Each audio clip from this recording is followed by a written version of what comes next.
Oh, I'm so sorry. I'm so sorry. Hello, Mariko. Hello. Hello, everyone. Hello. Yeah, today we'll be watching some YouTube videos today. Yep. Because I'm not feeling very well today, so... What was the yapping before? No, I was talking about how cute you are. I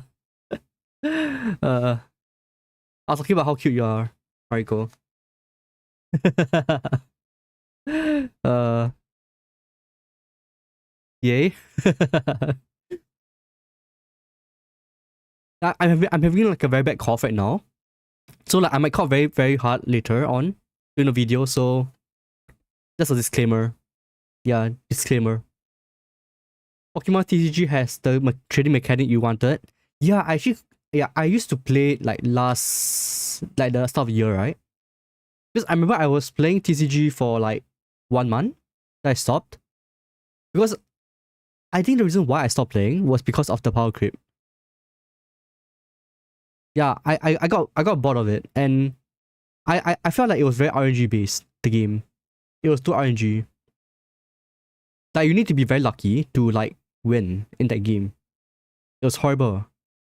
It was very bad.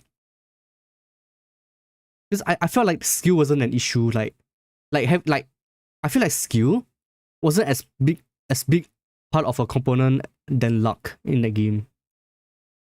Like skill doesn't help you to win. It's luck that makes you win. Like if you draw the wrong cards, then you're screwed, right? Like it's really dependent on your starting hand in that game. That's what I realized. That's why I stopped playing that game. Cause I went full on hardcore in that game. I was streaming it like every single day, right? You remember Mariko? I was streaming the game every day, Pokemon TCG, and then I just stopped playing it because like it was just bad, you know. Because I feel like they didn't think it through before they created the game. It's like, yeah, exactly, yeah. Like okay, I don't hate the game. It's just that I don't like the RG part of the game, you know. And the game is a bit too simple. It's like for casuals, right? For casual gamers. I would actually say I prefer the normal version of the game, the real one, the RL one. I don't think I'll pick the pocket one over the live one, because there's two versions, right, of TCG Pokemon right now. There's the live version and there's the pocket version. Legit a lot, right? Oh yes, I've not been playing. Okay, I've not been playing gacha games for the past few days. Yeah. Sorry. Search out the Princess of LA Makaland. What's that? Let me take a look. Princess of Makaland. Is it like a Jade clone? Does she look like Jade? Let me take a look. Oh, I'm sorry if I'm like chill today because I'm like low energy today. I'm kind of sick. So like I'm gonna be chill today. No, she doesn't. Wait, hold on. Let me show you guys the screen. Hold on. Chutamate. Wait, how do I do this? Full screen. Okay. All right. Wait, hold on a minute. Do this instead. All right. She doesn't look like Jade though. I wouldn't say she looks like Jade.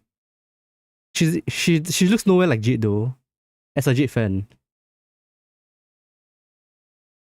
Wait, why is my chat here? What the frick? Hold on a minute. Hold on a sec.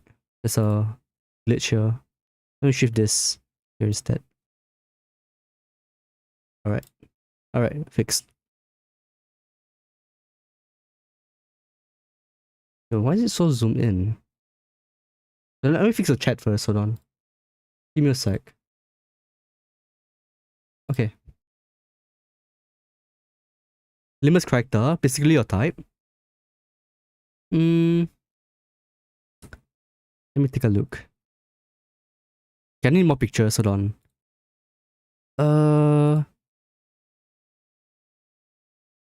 Okay, I'll give her like an 8 out of 10, I would say. 8 out of 10, I think.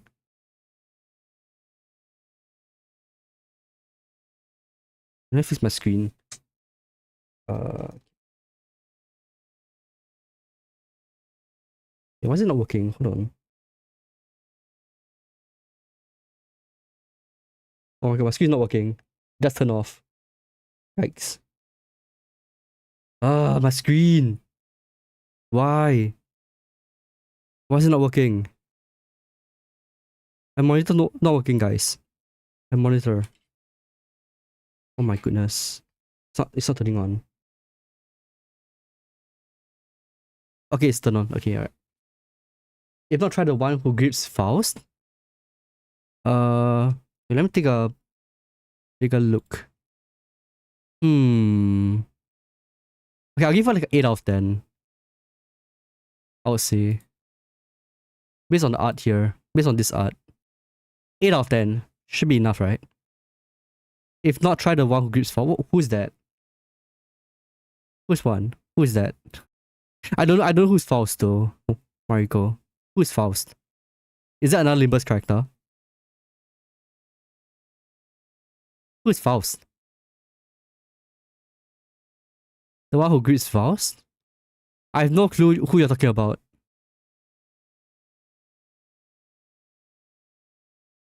She's mommy.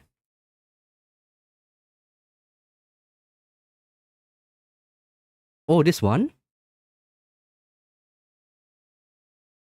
She looks crazy though.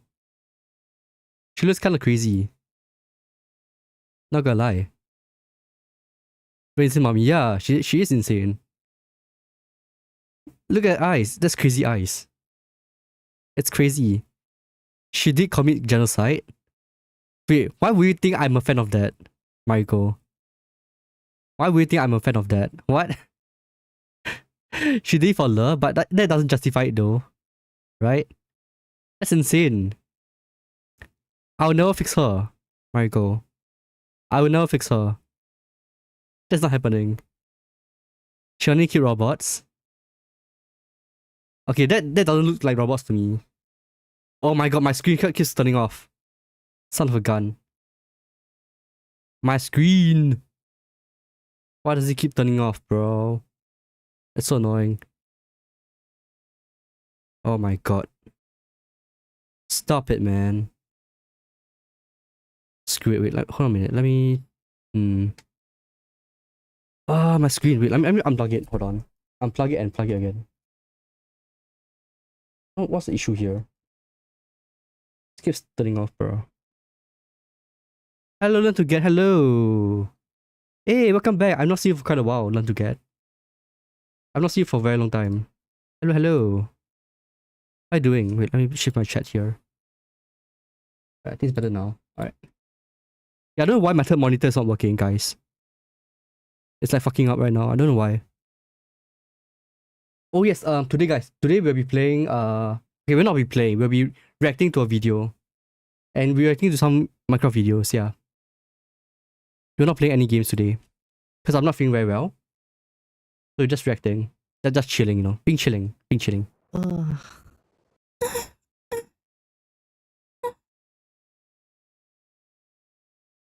Alright.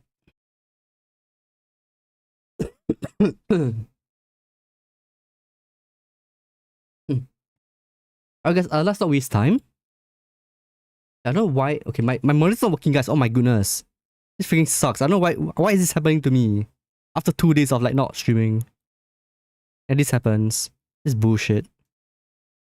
It's legit bullshit, I say. It's turning off, man.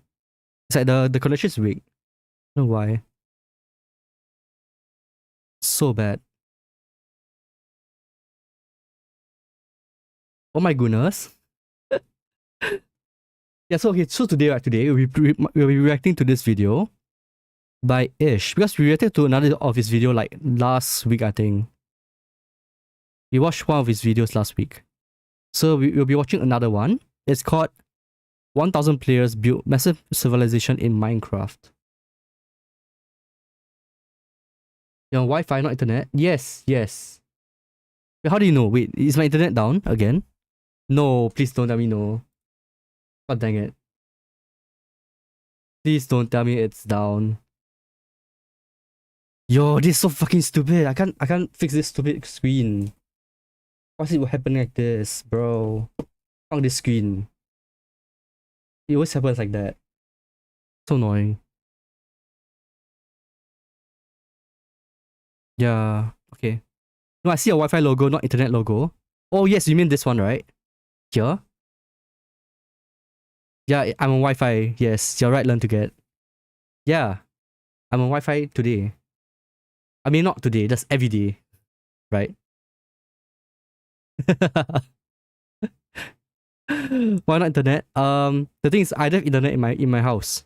That's the thing. We don't have any internet in the wire in the walls. We have no wiring for internet in my house, so I'm kind of forced to use Wi-Fi, you know. My room doesn't have internet. Because I would if I had it, you know. I would. It's a Temu router. Hey, I actually bought a new router by the way. I bought a new router like start of the year. So I mean it has been working since, right? So it's working fine. Can't just run the cable in the corner of the walls. So it's not that visible. Nah. No, the thing is it's kind of what do you call it? It's kind of unsightly, right? That's the thing. Okay, I think if I get enough money, right, I'll get someone to do the walls for internet acquiring. I think I'll do it if I get more money. But I think for now we are kind of stuck with Wi-Fi. Yeah, we're kind of stuck with Wi-Fi for now.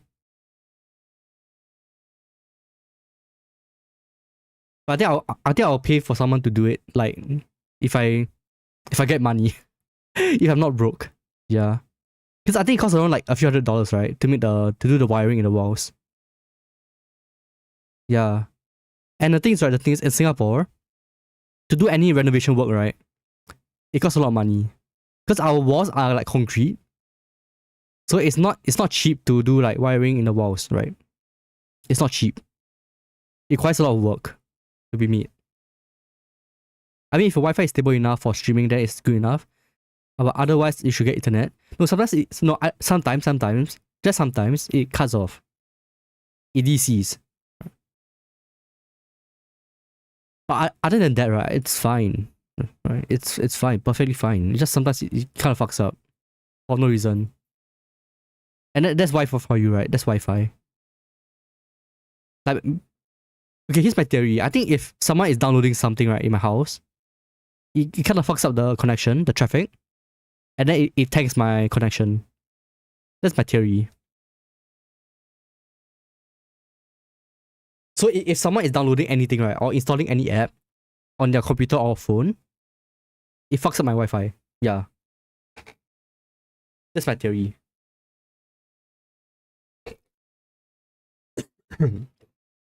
Yeah. It's sad.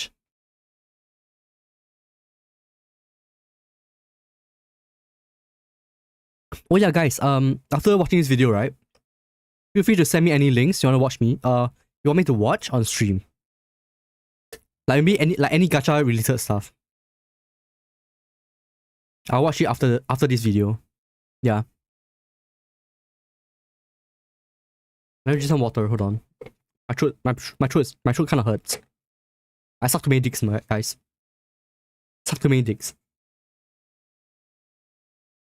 I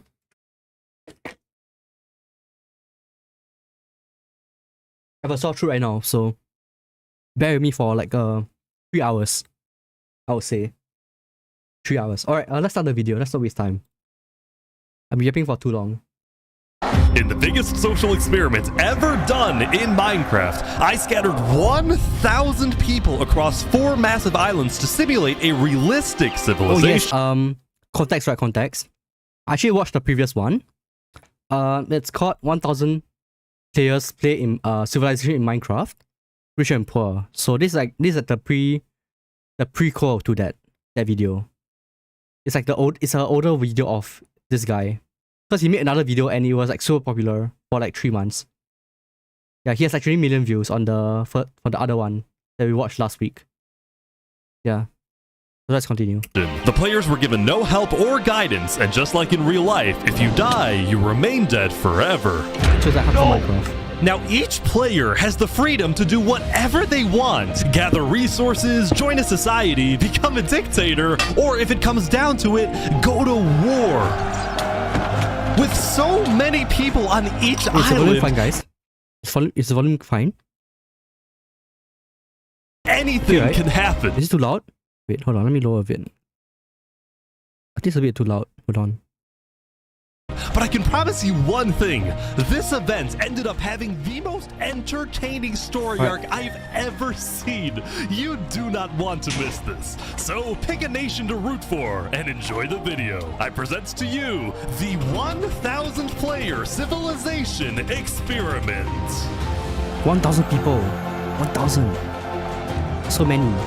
Don't forget, yes, if you by the want to way, participate. I wanted to join the next video for this guy. This the next experiment. But apparently, the interview was over. The application process was over. I was too late. It's kind of sad, you know. So sad. Because I wanted to join the next one. But it was too late. It was way too late. Hello, Luna. Hello, hello. Wait, hold on a minute. Wait, have you done? Wait, hold on. Yo, wait. Wait, our challenge is done. For the Love and Deep Space challenge. Ooh. Oh, thanks, Luna. Thanks for the 8,000 points. What happened to your Hollow Knight stream?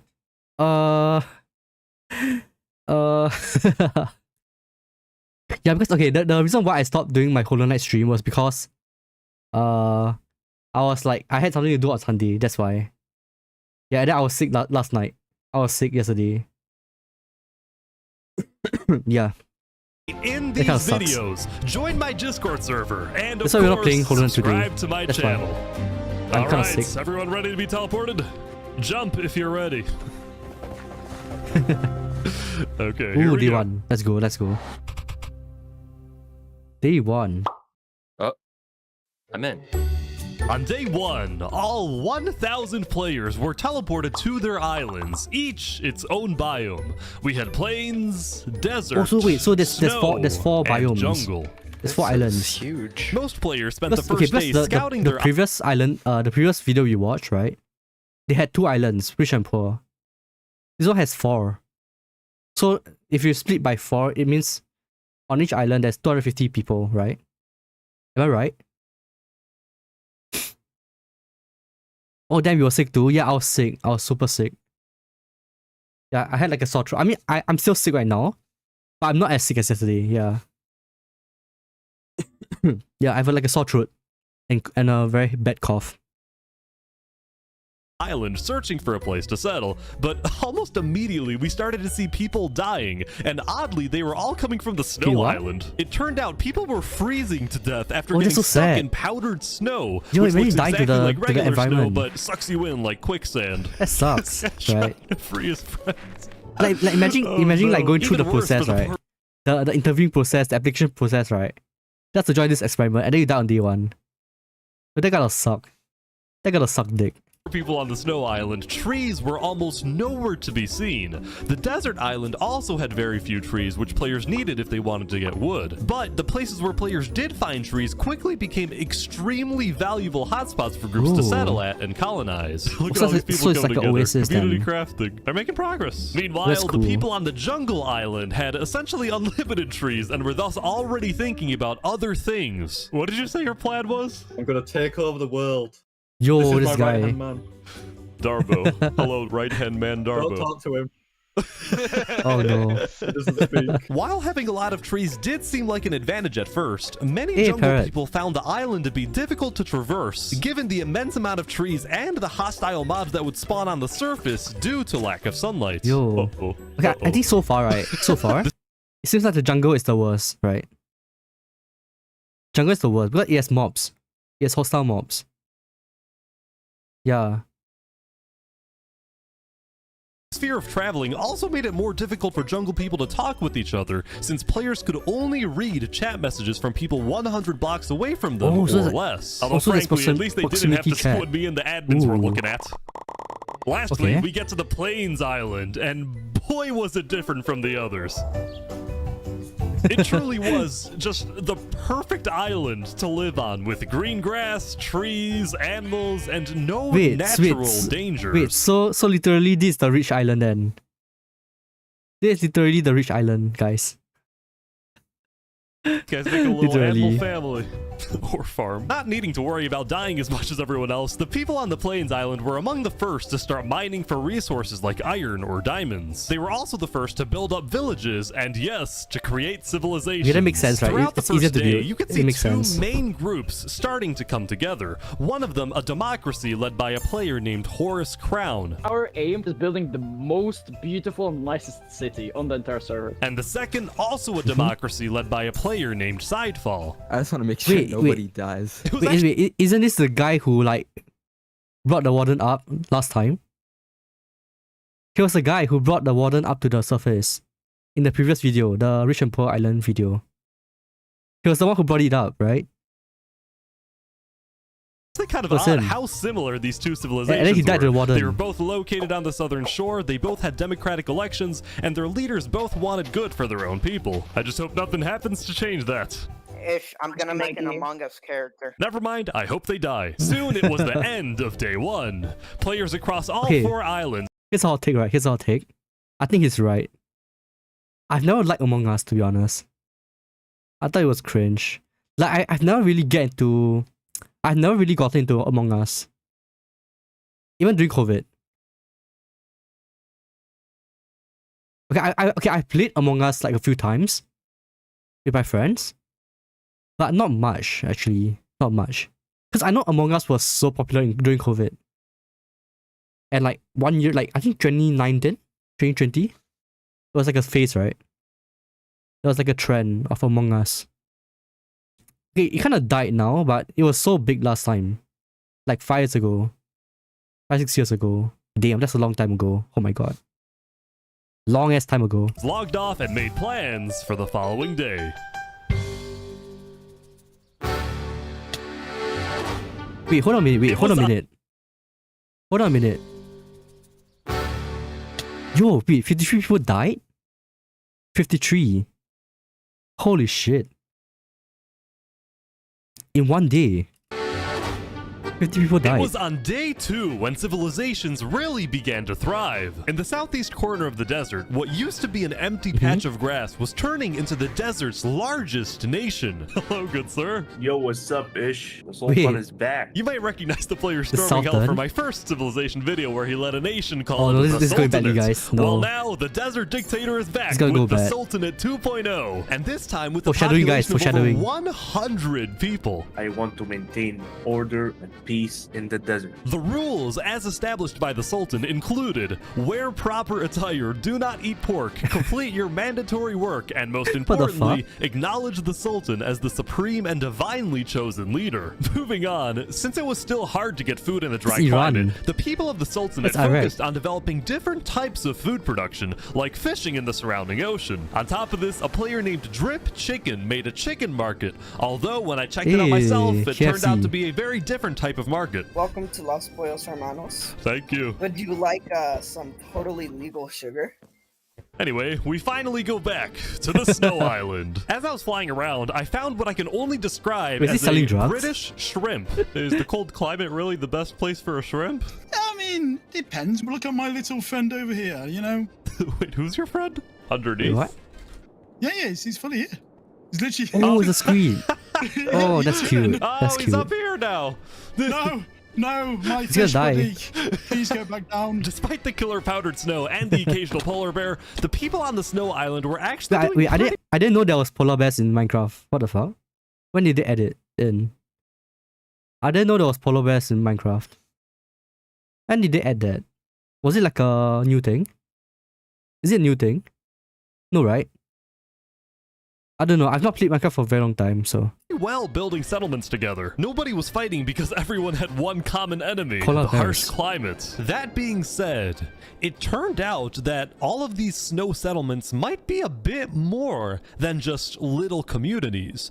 On day 2, rumor was getting out about a conspiracy that, despite them all being spread out across the entire island, a lot of these snow settlements were actually all being run by one single person whose goal was to unify the entire snow island under one What? mighty empire. This person's name was Alanulo, and he was running this entire empire recruitment operation from an underground bunker where Wait, he what? felt he was safe for the time being. Essentially what he would do was hold meetings with people who were already leaders of their own settlements and convince them to merge their civilizations with his empire so they would be stronger together. He would give Dude, that's these leaders crazy. orders to fulfill, and in exchange, Wait. they would be guaranteed high-ranking positions in the empire. If this Wait, so he's just this in his bunker the entire time?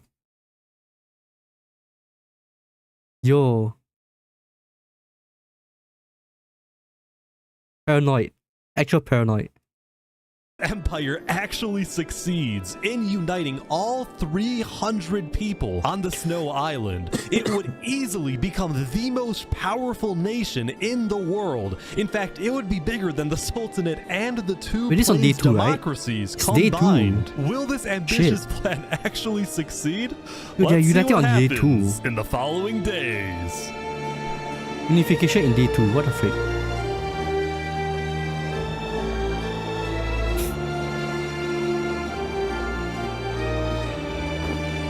Here's what I think. Like, I think I would never choose the desert and the snow island, right? Because I think these two are the worst islands so far. Like, obviously the best island here is a Plains Island.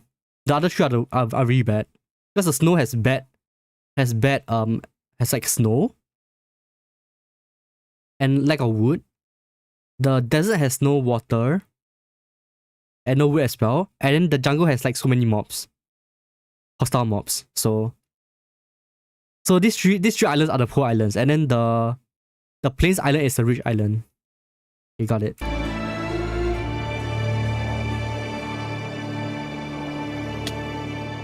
Oh my god, 80 people died already. Damn. We've now covered the 80 people. politics of every island except for the jungle. So, what's going on here? Well, quite frankly, I had no freaking idea. It was chaos. There were about 30 different camps and tribes spread out across the entire what monkey- island, wait, and a monkey lot god? of them were in constant fights with each other. This statue. Who are the... What is going on? There's a fight here. Here's a tribe that imprisoned one of their own members for being, quote, too rich. I say we tax Wait, him what? and then let him out of jail. Oh well. Damn boots, Okay. take your What? shoes. So overall, there was chaos. Nobody trusted For one being too another, and rich? to add to this, nobody wanted to travel too far into the jungle because they were scared of rogue tribes and especially hostile mobs. In fact, Oh, we that makes actually sense. had to remove creepers on day 3 because they were killing too many people. Whoever asks. Oh, rip. Now, there were Rip. actually 2 tribes that were considered the most influential in Rip the Bozo, jungle. rip. The first, a river-based settlement called the Sea People, whose leader was killed almost immediately by a random rogue tribe. The new leader, The Sea People? Yeatspeak, dedicated his rule to maintaining order, but also to keeping his people happy by setting up events like stand-up comedy nights. I got a few jokes about unemployed people. Oh wait, none of them work.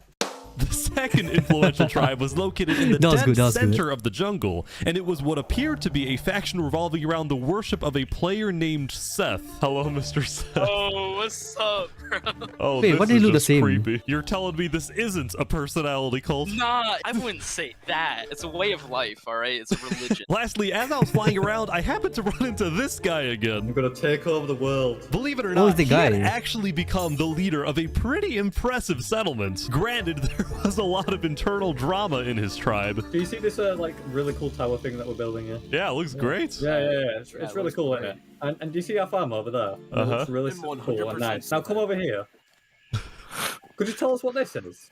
In short, 2 of Wazik's tribe members built a librarian's tower, and he thought it was ugly and wanted to burn it down. Now, when I talked to the librarians, they said Wazik just doesn't like the library because he's illiterate. As I said, Ooh. drama. Now, the jungle wasn't Burn. the only place having Roasted. problems. The Plains You're Island roasted. was seeing both a surge in development, this whole place is awesome, but also a rise in tension. The leader of one of the Plains democracies, Horus Crown, had found out that the other Plains nation run by Sidefall had reached out to the Snow Island looking for potential alliances. Ooh, drama, Horus drama. Crown did not like that Sidefall was reaching out to other islands instead of reaching out to him, so he quickly Oh, he's a established his traitor. own alliance with two other Traitor. Plains settlements, both located on the east side of the island, which would essentially cut off Sidefall's access to most of Plains if a war Okay. were to Okay, now I get why he sent the warden up last time. I see why now. He got betrayed by his own island people. And then he went crazy in the rich and poor island experiment. That makes sense. Oh, hi Blue Whale. Hello. What is this? You're watching a Minecraft video. Yeah, it's by this guy called Ish. He does like experiments, social experiments in Minecraft. Yeah. So like there's 1,000 people. Okay, so here's the context, right? There's 1,000 people in this experiment. They're split between 4 islands: desert, jungle, snow, and plains. There are 4 different biomes.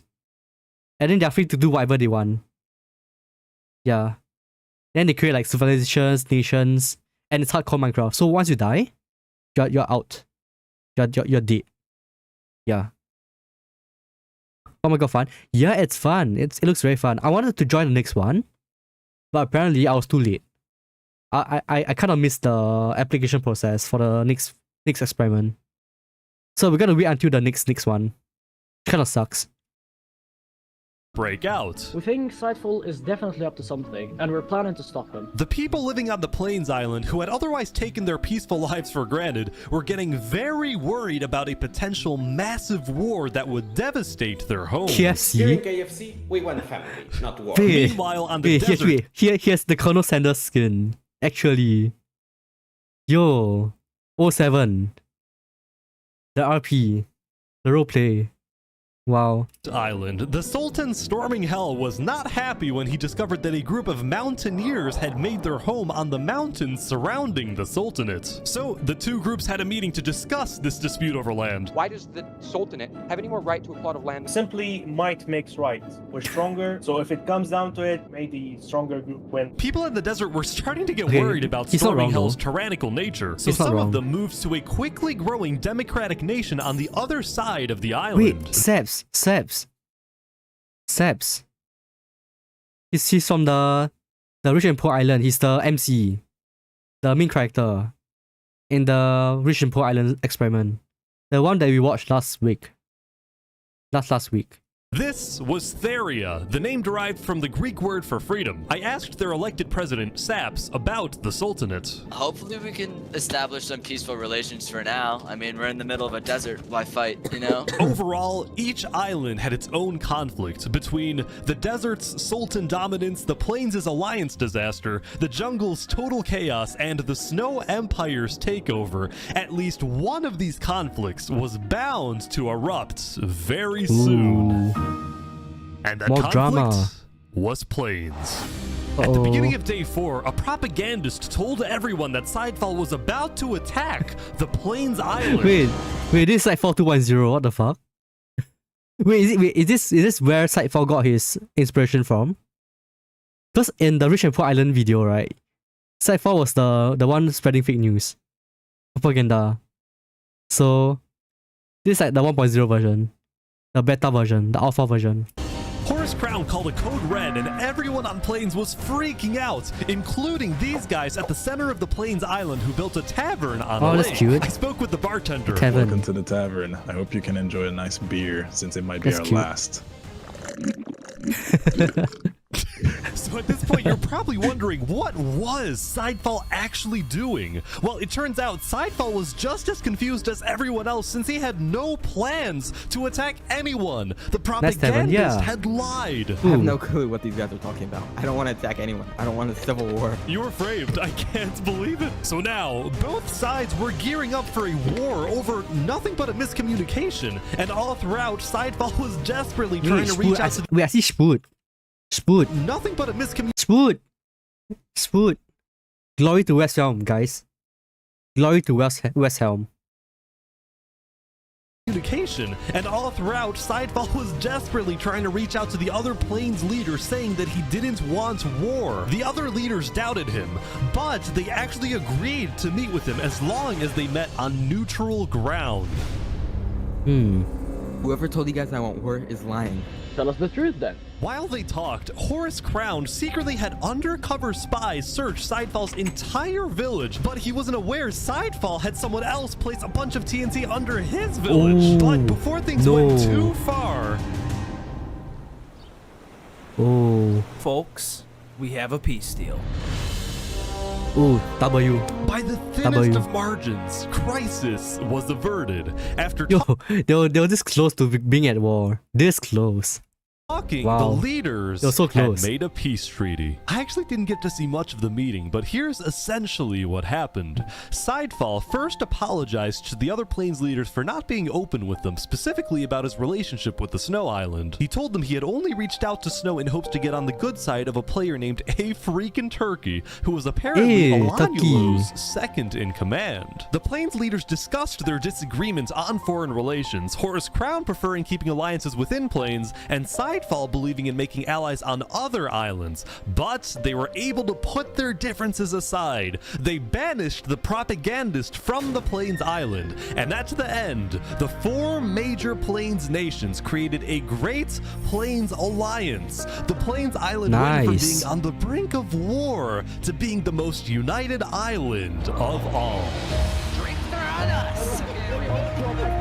And it wasn't just plains. Toward the end of the day, all four islands were prospering. From the people on Snow collecting resources and building together, to the people in the desert working on the Sultan's build Wait, is that Among project, Us? which was to Wait. create a massive Wait, that's Among Us statue. What the fuck? Wait, that's see that, right? to the people in the desert Wait, it's Among Us. working on the Sultan's build project, which was to create a Sus. massive holy city. Even the jungle was at peace at the end of day 4, since the remaining jungle people were just thankful that they were still alive. Soon though, it was the next day. But before we let people back onto people the died. server, the admins and I 20 decided people to died. add a little something. Oh, the fifth island. We added a fifth Yo, that's- island in that's the smart. center of the world, and we didn't That's so smart, tell that's the big brain. players that we did this. We wanted to see Five hit. who would discover the island, how long it would take to find, and then what would happen next. So, we started up the server, and the wait began. What does it have though? But meanwhile, we have to talk about the Snow Island. Uh-oh. Hello, Turkey! Hello, Itch. How's it going? On day 5, the player A Freakin' Turkey finally gave me a full explanation of the mysterious Snow Empire, which I found out was named the Aculon Empire. Aculon. Still fearing for his safety, the Empire's founder, Yo, Olanulo, he's just a gave scaredy cat, orders man. entirely What a from coward. his secret underground bunker, while his second in command, A Freakin' Turkey, a carried out coward. his orders and led the people on the ground. Bro, You guys have it's day 5, and he has been staying in his bunker for 5 days. The entire time. Yo, this is like the peak of paranoia, man. His peak coward. Scaredy cat. settlements across the entire For 5 island. days. There is a lot. Just know none of it Like was real days. made by slaves. Real life days. The Empire relied on strict order to maintain peace. It's now 200 citizens were each assigned a daily job like building, mining, or fighting. And whenever they were online, all citizens were required to be in 2 Discord voice channels at Holy once. Which shit. I didn't even know was possible. Also, What the the Aculon fuck? Yo, did you just see that? Yo, this is like insane, man. 2 Discord voice channels Oh at my once. goodness. Which I didn't even know. Yo. Oh my goodness. And there's 2. This is only 1. Was Yeah, possible. 2 servers. Also, the Aculon Empire made it a point to document everything, including its list of members, its hierarchies, its physical. Wait. What the they have a they have spreadsheets. They have Excel sheets. The points to What the actual document fuck? everything, including its list of members. Dude, yeah. What the hell is this? They have like different teams. All the way from Alpha to Mikey. Its hierarchy. Victor, what the frick? That's like 19 teams. And they have like a entire rank system as well. its physical landmarks, but what I found most impressive Yeah, was the only 5 days. high-level operation going Yeah, they on wanted in to win, man. this Yeah, they're so seemingly like regular building. focused. This singular Also locked building on. is the richest place in the entire server. They called this the Quartermaster's House, and it was where the Aculon Empire not only collected and stored all its resources, but also distributed items using a complex request system, where, for example, a citizen asks for iron ingots, and then the Quartermasters decide exactly Wait. how much iron that citizen deserves, based on a detailed algorithm they developed. Has anyone Wait, isn't it just communism? Hold on a sec. That's communism. That's communist. Chutumate.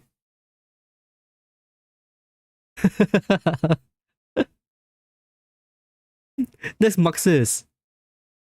Yo, tried breaking into this place? what is this? Not yet. Let's just say if you tried to get in without permission, you're not gonna get a very nice welcome. And I Oh. kid you not, just a few minutes later, this player, Xelius, was caught trying to sneak his way in, and he was sentenced to a public execution to be held the next day. Okay, that's Things are kinda overkill. strict around here, huh? That's overkill. my squid, I'm a happy man. Oh man, look at him. The squid. Snow Island It's still alive. continued to be hyper-vigilant about Cute. criminals, but Kawaii. so were other nations, like the Desert Sultanate, which made an inescapable prison. He is surrounded by lava. Or Wazak's nation in the jungle, which made a giant sand trap. Oh, this is evil. Just you wait until we Yo, have a nice wait, little that's- deliberation with some. That's I'm gonna be evil. put to death, you know. Like, Even planes didn't feel exactly safe, as this self-described capitalist nation made a giant wall to protect its people. we want to make sure that communists cannot take this away from us. Yeah, But fuck the as I was communists. talking to these Fuck guys, them. I got tipped off from someone in the desert that something big was about to happen. The L Sultanate communism, army's on guys. the L move. communism. L to the communists. The what's- Sultanate what's sent its going on? elite squad on a secret nighttime shit. mission. Their goal? To find a group of people that had been rumored to want to assassinate the Sultan. They're at the north Ooh. side of the island now. Oh yeah, okay, this is our target, this is our target. Okay, let's go. According to the Sultan, the people hiding in this little settlement were indeed the attempted assassins, and now the group had a decision to make. Oh, we're gonna kill this guy. Do we kill this guy? Up until now, there hadn't been any violence between desert nations. Will this be the breaking point? Oh, but they haven't done anything that yet though.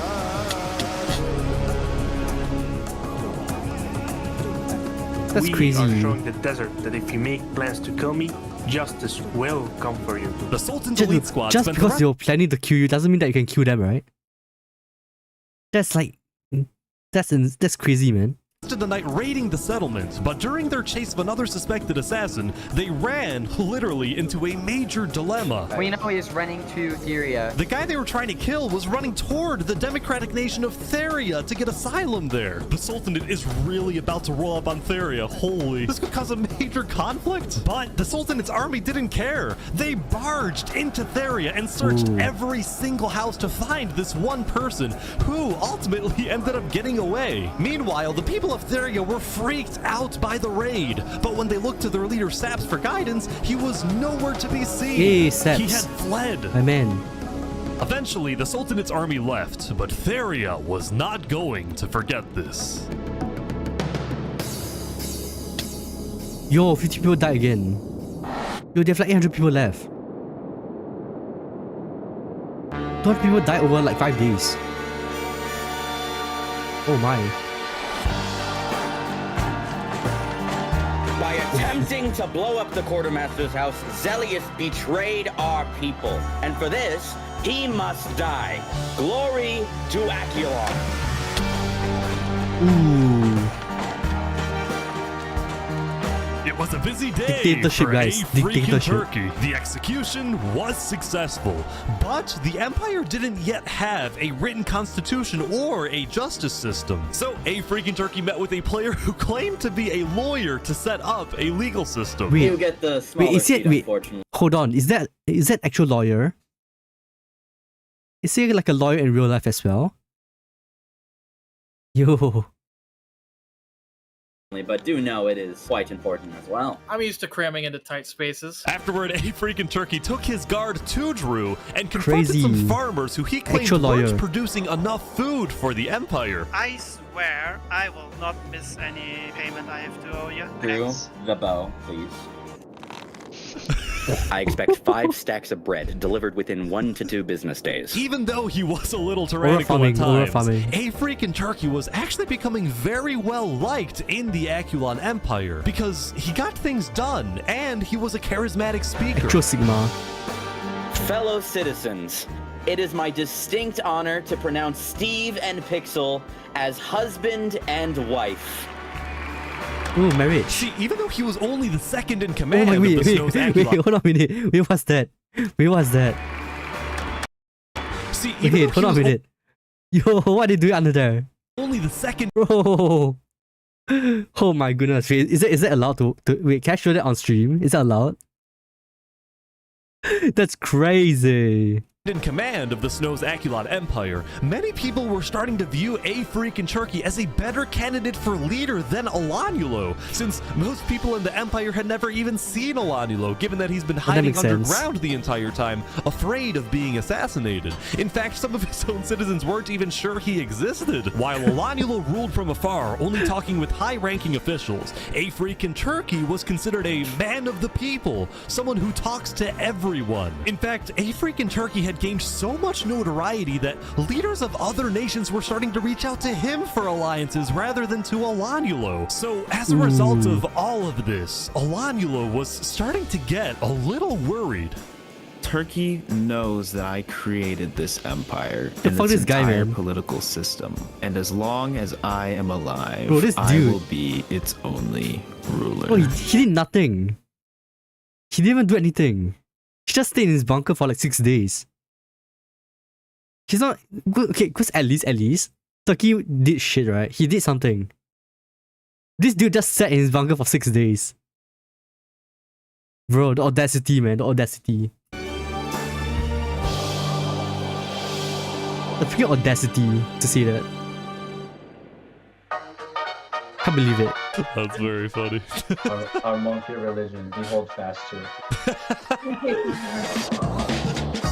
Here on the Jungle Island, things haven't slowed down one bit. Amidst the chaos, this small group had made a monkey religion, and their goal was to build the biggest tree in the entire world. The monkey never Yo, stops. that's While huge. everyone else is fighting and killing each other, we are peacefully building. By now, every tribe in the jungle seems The to have monkey its circle. own goal. These guys, building a tree. This group, called the Blue Cross, provided food and shelter to Oh, the Blue refugees. Cross. Meanwhile, Wazak's The goal, Blue which was Cross. still to take over the world, was seemingly driving him mad, especially after the librarians built a second tower. You did this out of Oh, spite, shit. didn't you? Yeah. Well, no. Well, yeah. Overall, it seemed like there was a lot on Wazak's mind, as if he was planning something. Something big.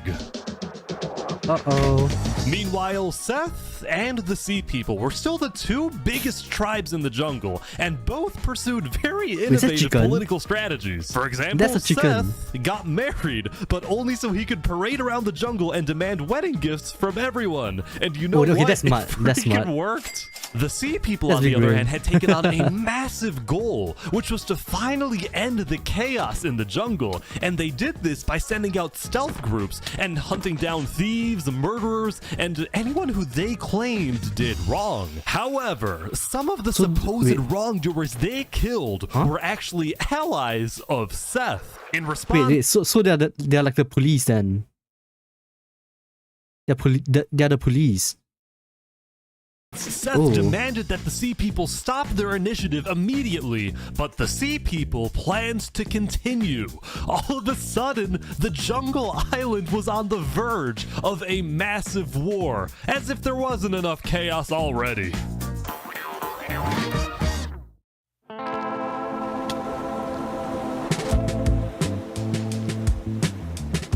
The Poke Monkey. Wait, is someone Okay, actually okay, here? that name's rock. That name rocks. Oh, this is crazy. Smart name. This is awesome. Awesome name. Poke Monkey. On day 7, a player named the Pokemonkey discovered the secret 5th island. The island had a mysterious dead Oh, wait, terrain, she found a it. small pre-built village in the center, and underground, it Someone contained found it. netherite, which is the strongest Oh, netherite. and rarest resource in the world. Bro, they're gonna fight over this island so badly, guys. Oh my god. There's gonna be a war. They're gonna fight over this. It's gotta be bad, right? Now, It's gotta Pokemonkey be was so a part bad. of Sidefall's nation in Plains, and he quickly alerted Sidefall about the very strange and unexpected discovery he'd just made. He's taking the blue lantern so people believe him. Guys, I'm not lying, there really is an island! 2 minutes later, another person found the center island.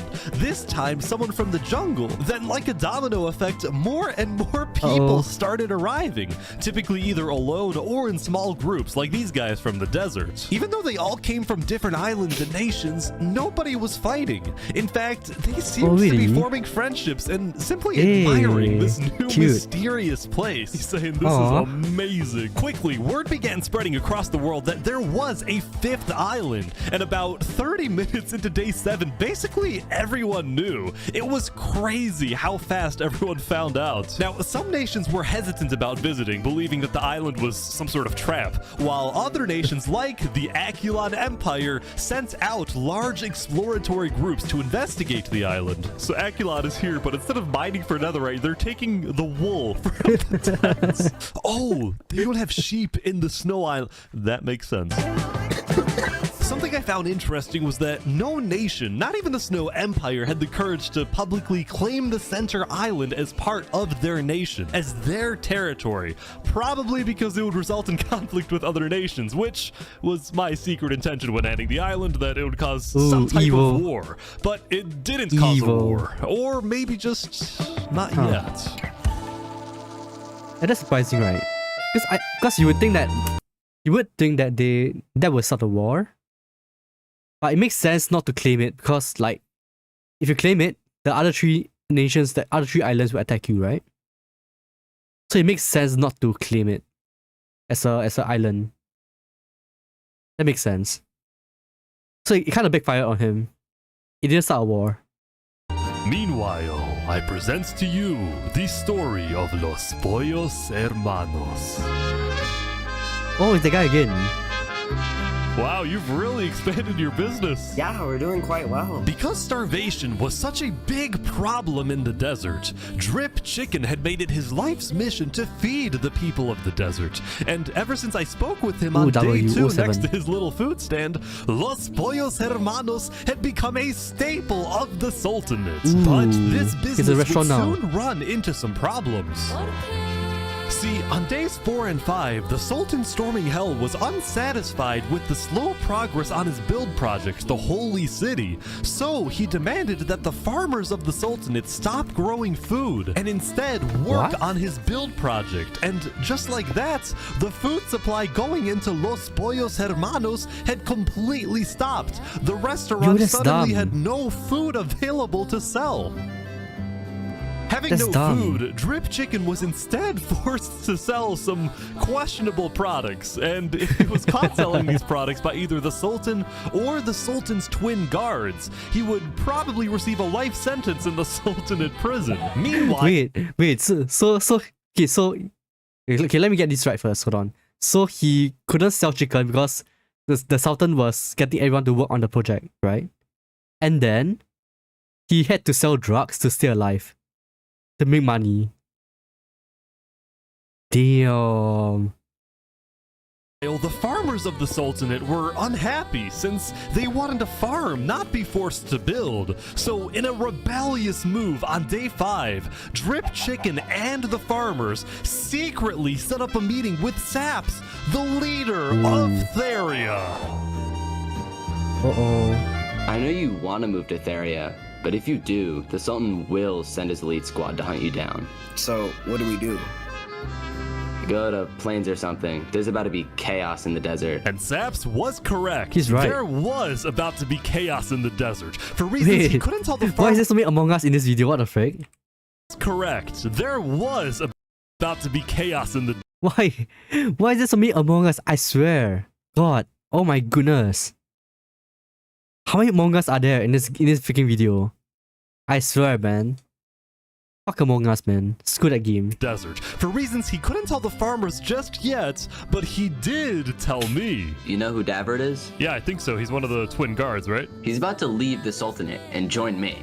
Really? The two Ooh. people the Sultan trusts the most His are bodyguard. his two twin guards, the brothers Davrit and Zamta, but one of them had grown tired of the authoritarian and warmongering ways of the Sultan. So Davrit had reached out to the leader of Theria, Ooh, and betrayal. together they Betrayal. created the single craziest plan I have ever heard, and this was it. First, Davrit leaves the Sultanate to join Theria. Next, the Sultan finds out about the betrayal and sends his elite squad to kill Davrit. Then, when the elite squad is away hunting for Davrit and the Sultan is therefore alone, Davrit will sneak back into the Wait, what? Sultanate Is he gonna go and back? kill the Sultan. Davrit Is he will gonna then go back and claim kill him? leadership over the Sultanate, and as the new leader, he will finally bring peace to the desert. Davrit, there is no way this works. Brother, Yeah, there's no way it grow works, some man. chest There's no hair. way. Trust me, you'll work, alright? So, at the end of day 7, There's no way. Davrit snuck out of the Sultanate and headed to Theria to begin the operation, while Drip Chicken and the kinda farmers sus. fled to the Plains Island. On their way out, some of them took one final look back at their home, at their Aw. restaurant, knowing that they would probably never see it again, knowing that the story of Los Pollos Hermanos had come to an end. I mean, they can always open like a new one in like the Plains interior, right? They can always open another one. So like another outlet. On day 8, there was a major event on the Snow Island. For the first time ever, Ooh. Emperor Oh my god, he's Alani- out. Bro, he's out finally for after like 7 days. 8 days. Finally, he's out of this bunker. Bro, he's been staying in his bunker for the entire time, I swear. This dude is crazy. had come out from his underground bunker. He had summoned the entire Snow Island to the Aculon Castle so he could publicly be crowned as the leader. Before the coronation, all high-ranking officials were required to provide Alanilo a gift. I present to you a high-quality pair of premium brand sneakers. Thank you, Applewood. I, Baron Saul Goodman, give you this present, Lord Olanulo. My presence is your present. What? After the gifts, Olanulo asked his second-in-command, A Freakin' Turkey, to make a speech affirming Olanulo's undisputed leadership. My friends, the Aculon Empire is the strongest nation in the world. Not because of one leader, but because of all of us. Ooh, he's gonna get mad. Thank you, Turkey. At the end of the ceremony, Olanulo asked all of his citizens to follow him out of the castle, down the main path of the Empire, in a symbolic move meant to showcase the unity of the Snow Island. Hey, that's cool. That's cool.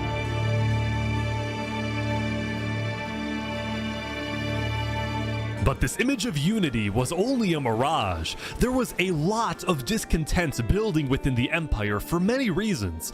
People didn't like that Olanilo's knights were constantly bossing them around, nor did the Aculon builders like it when Olanilo forced them to work on the Aculon castle instead of letting them finish their own projects. There was this general sense that Olanilo might be overreaching with his power, especially when he started spying on his own citizens to see who was criticizing his leadership. See, Olanilo believed that in order for his citizens to have a good life, they have to live in a strong nation, and the only way to maintain a strong nation was through complete unity under a powerful and unchallenged leader. This is why Olanilo was fearful about the discontent. Bro, this is North Korea. They literally made North Korea. What the fuck? It's North Korea, bro. Oh, hi, Softy. Hello. Hey, hello. Hello. Yeah, we are watching this video by Ish. It's the previous one. The prequel to Rich and Poor Island. Within his nation, as well as the rising popularity of his second-in-command, A Freakin' Turkey. Knowing that they were being spied on, many of A Freakin' Turkey's supporters were becoming scared living on the Snow Island, afraid that they would be executed for not supporting Olanilo's leadership. So, with the help of A Freakin' Turkey, plus another high-ranking official, its Ender, some Akulon citizens organized secret evacuations out of the Snow Island through underground tunnels, some of which led to Seth's nation in the jungle, others going to Sidefall's nation in plains. So Turkey is just leading people out of the Snow Empire? The Snow Nation? Did I get it right? It's a defensive structure. Oh, I see. Then Sidefall were very open to accepting refugees, especially those who opposed Olanilo, someone who they believed to be a dangerous tyrant. Also, they had just found out that Olanilo had actually sent spies all across the world, including into their own nations, so they didn't like him very much. Oh, so wait, so they found spies. Some form of democracy in Snow. I don't think that's going to happen anytime soon. Meanwhile, in Plains, Mr. Turkey, are you starting a revolution? No, I do not want a revolution. I just want to make sure Olanilo doesn't kill these people. When are you going back to the Snow Island? Probably tomorrow, because I'm gonna try and host a meeting with Olanilo. I just think he's gone too far. So while A Freakin' Turkey stayed on the Plains Island for the rest of the day, Seth and Sidefall created the first ever multi-island treaty. This treaty not only established Seth and Sidefall as allies, but it also declared their nations refugee states, ones that are willing to accept all people fleeing from dictatorial... Wait, that's real life. What the frick? Damn. They're copying real life. Regimes like the Sultanates or Refugee the states. Akulon Empire. As for A That's Freakin' cool. Turkey's position in the Akulon That's so Empire, cool. he was still technically the second in command, but it was only a matter of time before Olanilo finds out about the missing citizens, and then it's very likely that Turkey will be stripped of his position or be kicked out of the Snow Island entirely I think become he's a in danger. refugee himself. He's in danger.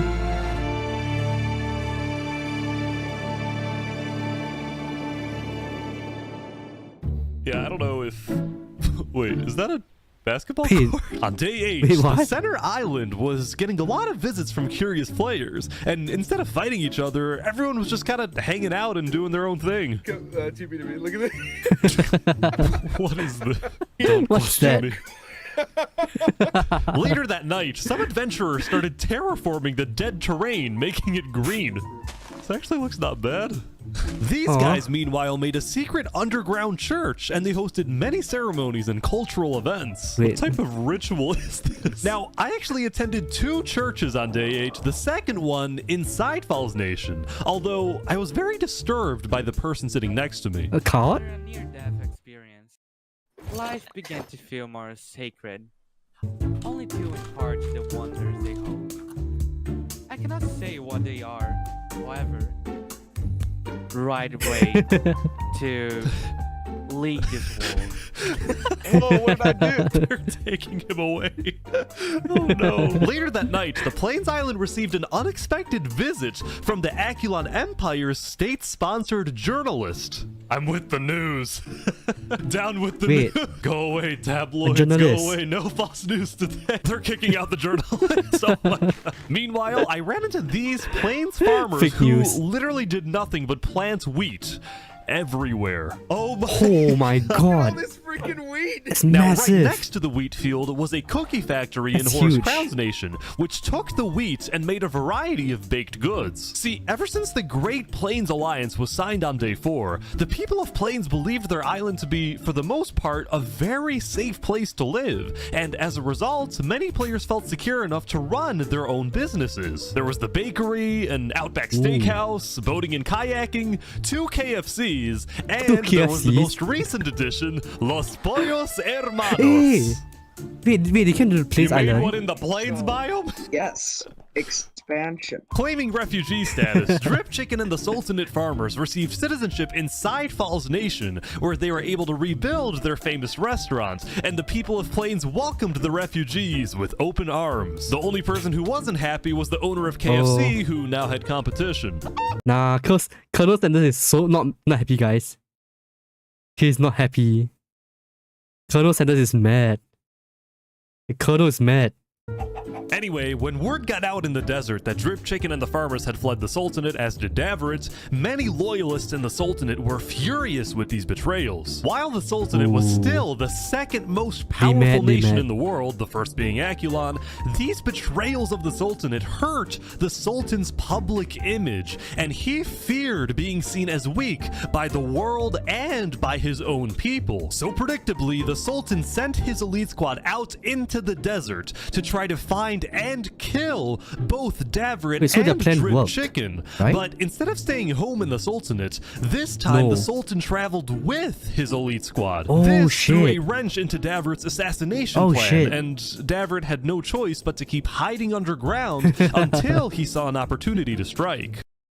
Oh, that makes sense. That makes sense. Because they're planning to lure out the elite squad so that Davrit can go back to the Sultanate and kill the Sultan, right? So they were planning to kill him alone when the elite squad was out hunting him. But they didn't plan for the Sultan to join the elite squad.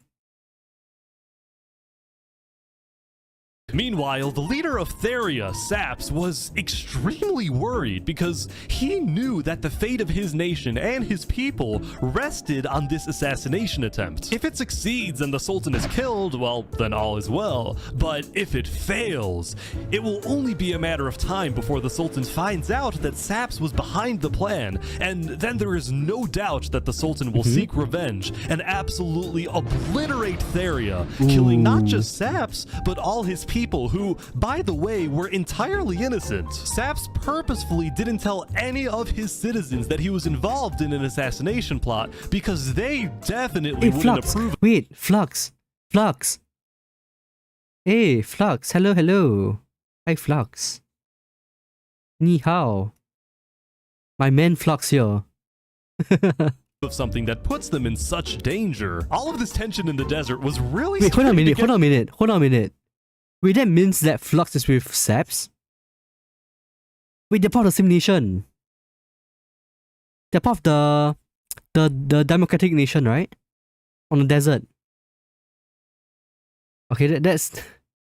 What the that's mindfuck. To some people, like this group, which made a giant lava wall around their civilization. They wanted nothing to do with the politics of the desert, and they were rather paranoid about everything. Wait, hold on a minute. They had this in the Rich and Poor Island as well, right? They had the same thing in the Rich and Poor Island. It was on the Poor Island, I think. They had the same thing. They built like a wall around like their nation. Yeah. Safe. We can't leave the walls for long because then we're not safe. Everyone inside the walls is safe. Everyone outside is not safe. They're strangers. We shouldn't trust them. But that's Trump, bro. Oh, by the way, also don't push any buttons you find in here. Okay. Literally I actually Trump. think this group was more of a cult than a civilization, You need a but great still, wall. I think they had the right idea. And now we go back to the Jungle War. I say war because both major nations had already basically decided that they cannot coexist in the jungle. Seth was mad at the Sea People for killing many of his allies, while the Sea People were mad because Seth wouldn't let them kill those who they believed to be criminals. Neither nation was willing to compromise on this, so war seemed inevitable. However, because Seth... Now it's a volcano. Wait, there's a volcano? What? Volcano? Had also recently formed an alliance with Sidefall from Plains. A war between the two jungle nations would likely cause Sidefall, as well as the rest of the Plains Island, to join the battle, thus turning this into an actual world war. Shit. So, given that the stakes were so much higher now, both sides agreed to have one final meeting to maybe work things out. It was Wazak who quickly offered his nation as a good neutral location for the meeting, and he was quite enthusiastic about hosting. Wait, wasn't Wazok the guy who wanted to rule the world? To take over the world? He's sitting on D1, right? On day 8, Seth and the Sea People sent their highest-ranking officials to Wazak's nation, where the meeting would take place. Alright, Seth. You're up first. I think the sea people are killing people for a lot of irrational reasons. So, you know, as an example, right? They had 5 stacks of cookies taken from them. That takes like 3 minutes to get, bro. And he's like, I don't think you should murder someone over that. We requested he give it back, and he basically said no, so he was put on Bro, KO. 5 stacks. That's a lot. 5 stacks. 5 stacks. And we killed him. So that was exactly what Seth just said. Let me add some context. Soon, the argument began to escalate. And the people you attacked were direct allies. I'm sorry, but what other ways do we have to stop the chaos in the jungle? They stole. They deserve to be killed over it. Do you really want to go to war over this? Well, if you keep killing our people, then we won't just stand by and watch. All right, fine. The sea people declare war. All right, let's do it. But before a fight could begin, Wazik yelled, "Double, no!" Oh shit. Oh. Oh. Yo, wait. Yo. Ooh. Yo, I forgot that he built a trap. I totally forgot. He did it on day 3, I think. Damn. That's awesome. Bro, I like this guy. This guy's cool. Wazik had just killed 7 people using his sand trap before getting away. Seth and the Sea People decided to put their war on hold and declared a unified worldwide manhunt for Wazik. Everyone was confused about why Wazik did this, but Why then I though? remembered Why? something Wazik had told me the day before. Listen, if the war breaks out, I have a plan to stop it. Really? How? Wait, what? Oh, you'll see, my friend. When Seth and the Sea People Wait, declared war on each other, Wait, so he did this to stop the war? What? So he killed 7 people, 6 people, to stop the war. Hey, that's big brain. Oh, I see now. So if you kill these people from both nations, they're gonna band up. They're gonna work together to find him and kill him. And that way, a war doesn't break out. Hey. Yeah, you're right, Softy, you're right. You're actually right. That's smart. Wazik decided to use his sand trap and make himself the villain so that the entire jungle would make peace to unite against him, therefore actually preventing a world war. Wazik is now hiding underground.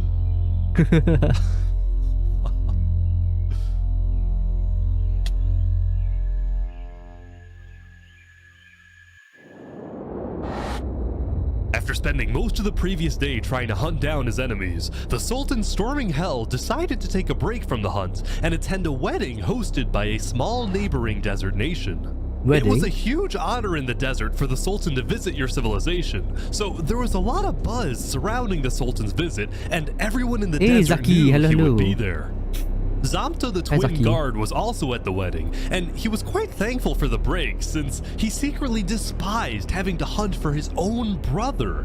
When the Sultan demanded that makes sense. Davert be tracked down and killed, Zamta was horrified by this order, but he kept silent, fearing that he'd be next. Zamta could only hope that Davert was far away now, hiding in a place where the Sultan Yeah, they're would twins, never right? find him. But it turned out Davert was not far away at all, because Wait, hold on a he... minute. Oh, we're 95% towards the goal. Let's go. Hey, we need like 2,000 more. We need 2,000 more points for the Love and Display stream. Let's go. was on a mission. Nice. Oh shit, wait, He's what? actually here. Wait, he's underneath the... Oh shit. Davrit was coming to kill the Sultan, but he had to be sneaky because the Sultan was guarded by his elite team. The plan was to catch him and his team off guard since it would only take a few hits to kill him. Yeah, it's not gonna go well. I'm so nervous right now. He's gonna die. There's no way he does this, right? Did the wedding end? The wedding's over. He's leaving. Oh, he's leaving. No! You failed!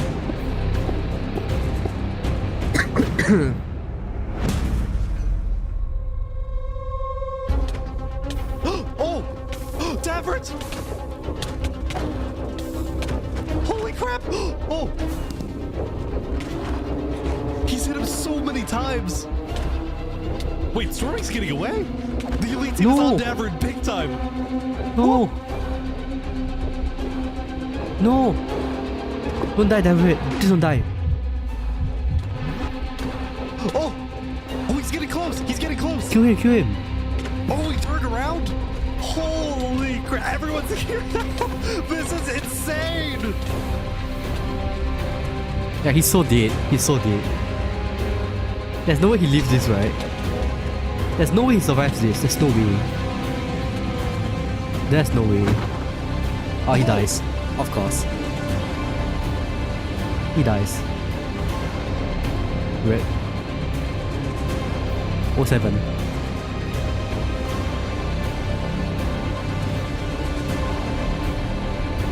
Rip.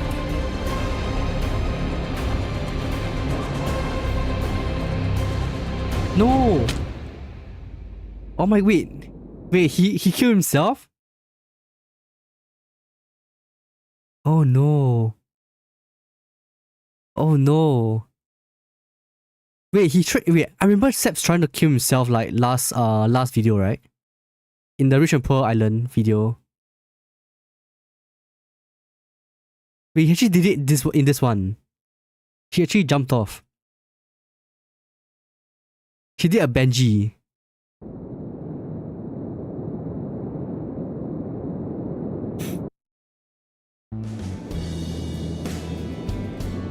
Salt is on his way back home, I think.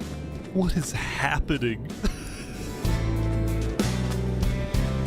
Sebs who have been hunted down? Yeah, you're right. No. Oh, it's alone. The Sultan. For his brother. What? Let's go. Let's go. Oh boy. He did it for his brother. Angry about the death of his brother Davrit, Zamta betrayed and killed the Sultan storming hell in what he called an act of revenge. All of a sudden, within the span of a few minutes, storming hell, Saps, and Davrit were all dead. Both the Sultanate and Theria were without a leader, and the desert island was in a state of total confusion. Yeah, it's so cute. It's so chaotic. Because the Sultanate didn't have a solid line of succession, Sebs jumped too soon. Yeah, he should have just waited, right? He should have just waited for one day before jumping off. He jumped off too early.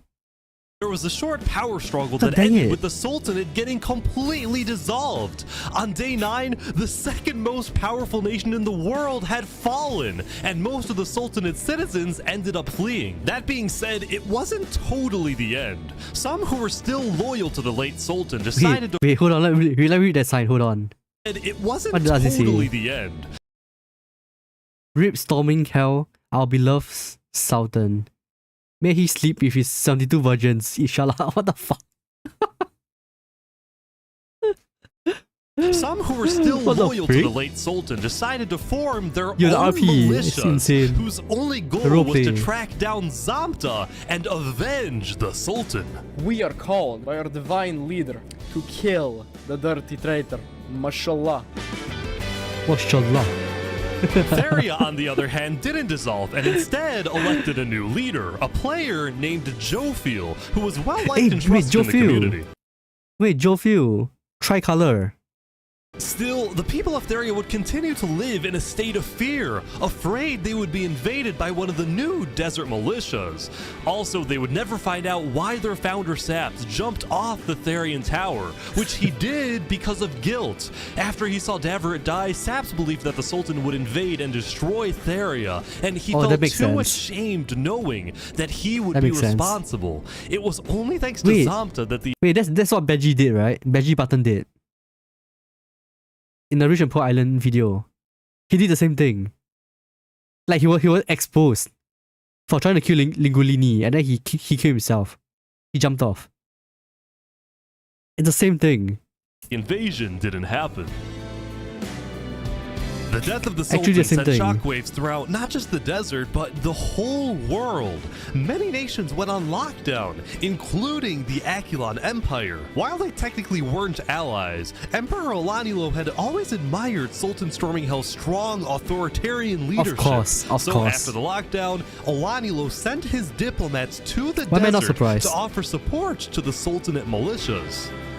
At the same time, on the Plains Island, Drip Chicken of Los Pollos Hermanos was watching the desert from afar, and he was worried about these rumored desert militias. Because Drip Chicken was from the desert, he was able to educate his customers in Plains about the politics of the desert, and after Saps' death, he encouraged Sidefall to send diplomats to Theria quickly, and Sidefall did just that. On day 9, Theria officially joined Seth and all the Plains nations in the refugee state contract, and what originally started as a simple refugee agreement between Seth and Sidefall had now turned into a worldwide alliance called the Alliance of Democratic Nations, or put Wait, so literally the UN then?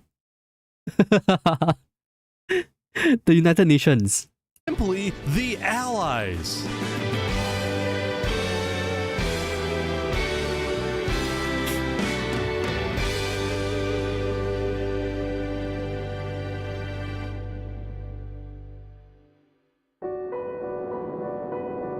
As the people of the Akulon Empire continued their daily routines, the highest-ranking officials of the Empire gathered to discuss the new existential dilemma they were now facing. The Akulon Empire had always been the most powerful nation in the world, and it still technically is, but when adding together the populations of all the states in the Democratic Nations Alliance, it is the allies that have more people overall. This made Akulon officials extremely worried. They saw this as the first legitimate threat to the regime. That's scared, bro. Olanilo agreed with this view, but at the moment, his attention was on another problem entirely. The problem known as A Freakin' Turkey. Uh-oh. A Freakin' Turkey's rise to popularity No, had don't kill always him. bothered Don't kill him. Olanilo. But now, this The hero. conflict was at an absolute breaking point because yesterday, one of Olanilo's spies caught A Freakin' Turkey helping Snow citizens flee the Empire. Fleeing or defecting was strictly against Akulon law. Olanilo's spy also saw A Freakin' Turkey hanging out with not just Sidefall, but nearly all the major Plains leaders, which made Olanilo think, is A Freakin' Turkey planning something? Is he secretly working with the allies? Is he about to orchestrate a full-scale revolution or an invasion of the Akulon Empire? These were all questions that Olanilo was wrestling with, and the more he thought about it, the more he convinced himself that A Freakin' Turkey was probably committing some sort of treason and needed to be stopped. Yesterday, A Freakin' Turkey had reached out to Olanilo for a meeting, and today, Olanilo accepted this request, but with a few conditions. 1, this meeting takes place at the Akulon Castle. 2, Turkey comes alone. And 3, the meeting takes place not today, but tomorrow, because Olanilo needed some extra time for his builders to finish a certain project located on the top of the Akulon Castle. Nobody knew why or what the strange-looking tower was, but Olanilo insisted it be completed by the time Turkey shows up. Why? Tomorrow is certainly going to be interesting, so make sure everyone's ready. Lastly, later in the day, Olanilo... Wait, is he gonna execute him? Is he gonna execute Turkey? Oh no. Oh no. Sent diplomats to establish alliances with both the desert militias and with the sea people in the jungle. Olanilo appreciated the sea people's value of order, and he promised that he will help them stop the chaos in the jungle and help them catch their #1 most wanted criminal, Wazuk. The sea people accepted this alliance, but they ended up not needing Akulon's help because late into day 9, Wazuk decided to turn himself in. He's about to be executed. He came back. Guilty conscience, perhaps. He came back. He turned himself in. Did this guy save the jungle nation, the jungle island, from like a war? So based. What's up? Actual beast. All right, Wazuk. I Sigma understand Mil. you have a prepared statement. He You may slays, now man. read your final words. Yes. Yeah, thank unsung you. hero, yeah. Hello, everyone. It's your old friend Wazok. In the beginning, I wanted to rule the world. But I've made some bad decisions. And now, it's my time to go. You killed innocents. Stop making speak. If there's one thing I've learned, is that time can never be your trusted friend. Yeah. It's so sad, like people hate him because like he killed the people. But they don't know that he's trying to do that so that a war doesn't break out and kill more people. It's like the same that you know that railroad that train question. Like if there are two rails with 10 people and there's one rail with like 1 people, which rail will you divert to? Right? Like which one will you queue? 10 people or 1 people? And he chose the 1 people one. Yeah, so Long Satch. live the jungle. and they don't even know. That's the thing. They don't know he's like the hero for the greater good.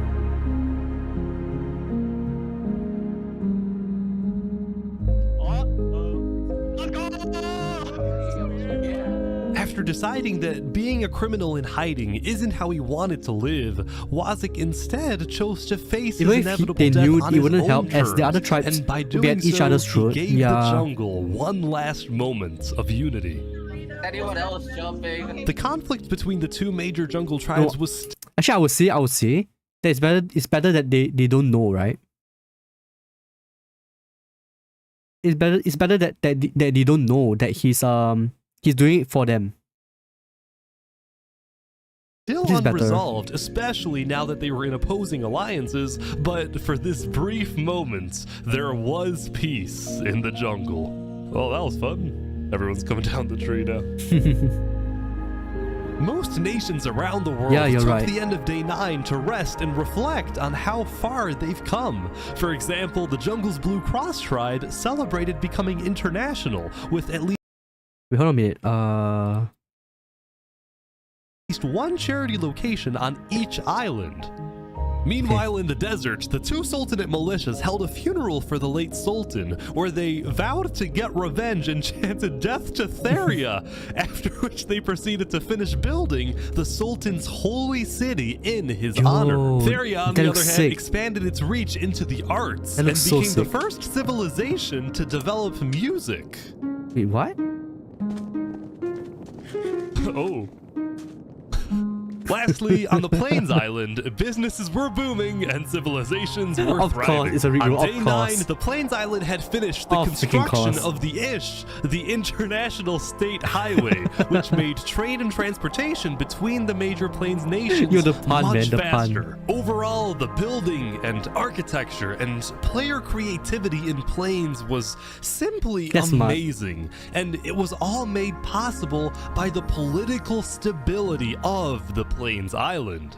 Many in the desert and jungle and snow looked at Plains as the shining beacon that they can aspire to be like one day.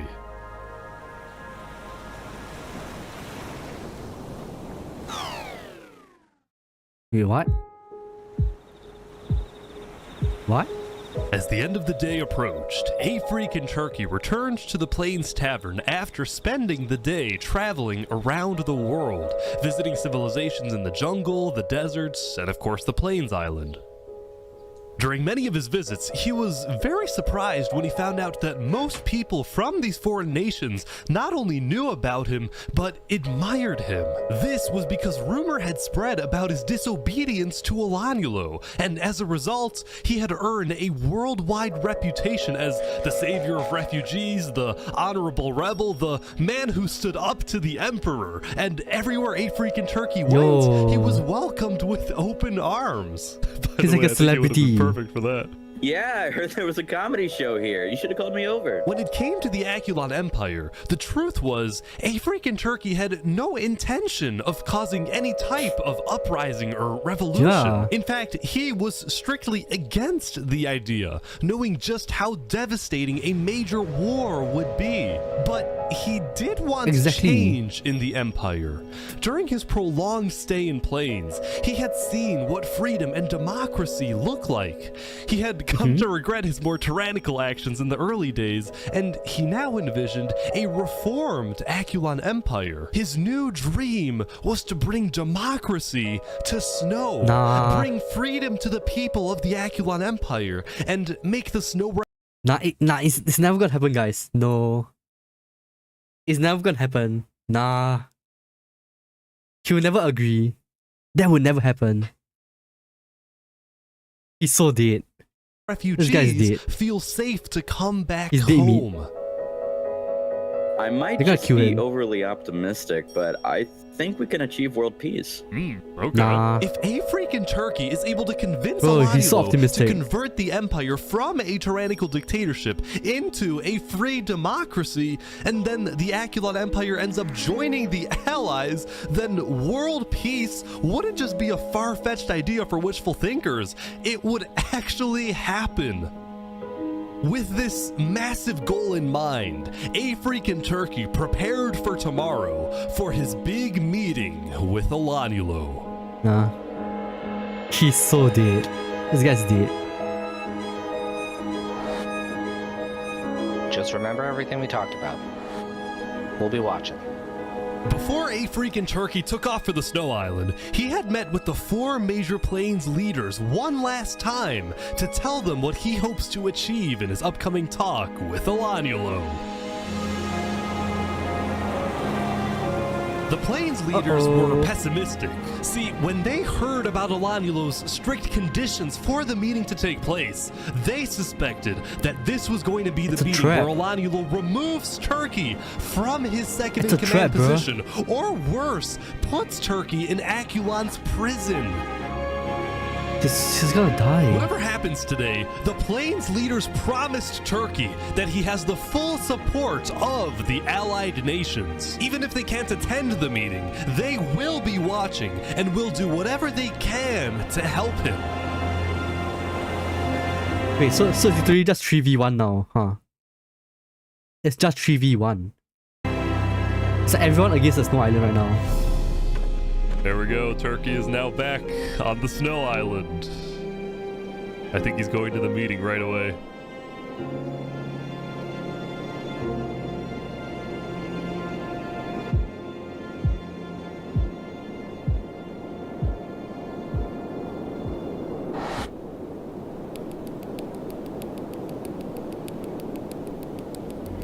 Oh yeah, the militia, yeah, the Sultanate, right? Yeah. Oh yeah, you're right. This is weird. I forgot about Turkey's that. been at the castle for like I forgot. a few minutes now, and Alanielo's nowhere to be seen. Oh, he's Wait, right what? here. He's on his way. Oh no.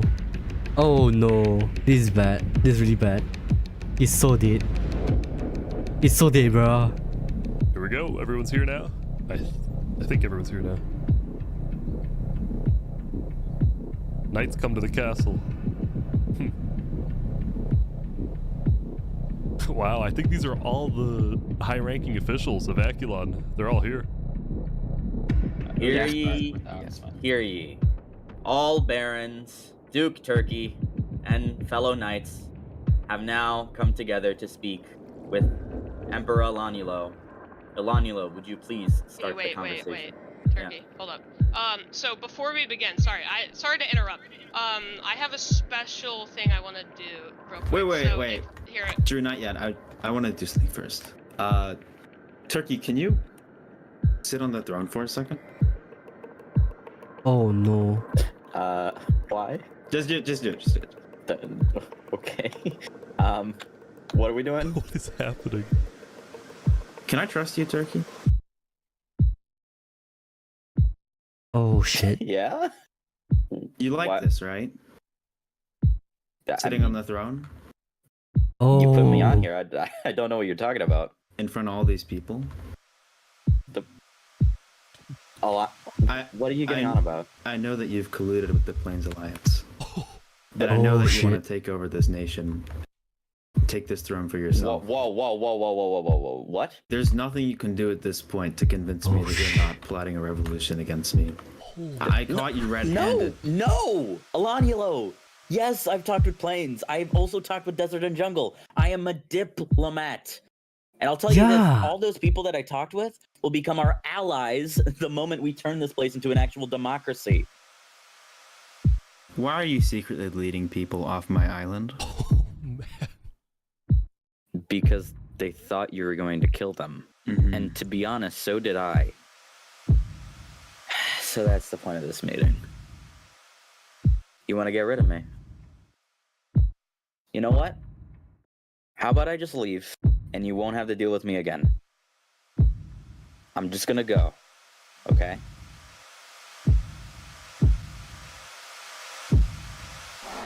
Yeah, and then you'll come back with an army. No. I'm sorry, Turkey.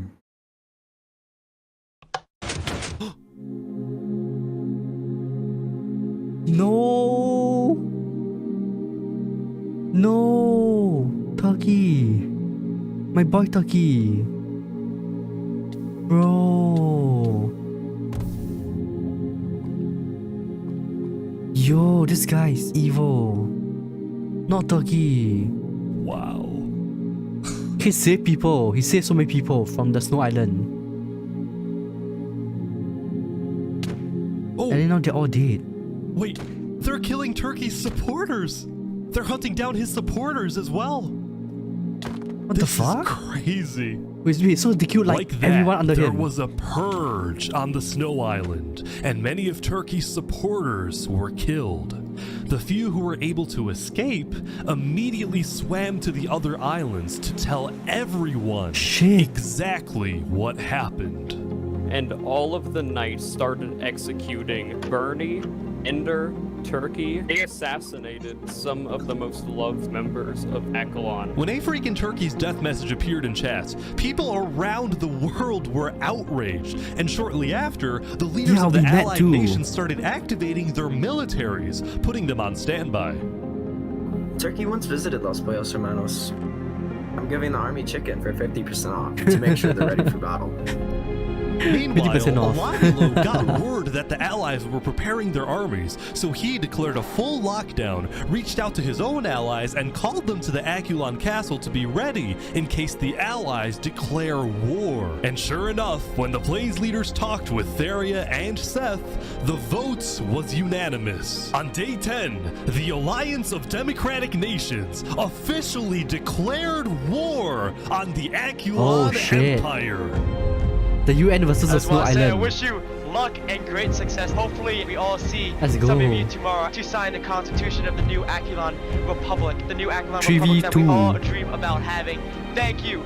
Thank you all. This isn't about us. This isn't about our lives. It's about getting justice for Turkey and ridding the world of tyranny. All the Allied nations met up at the center island so they could attack the Snow Island together. Today, we fight for revenge. Wait, is that a Viking? For freedom. That's a Viking.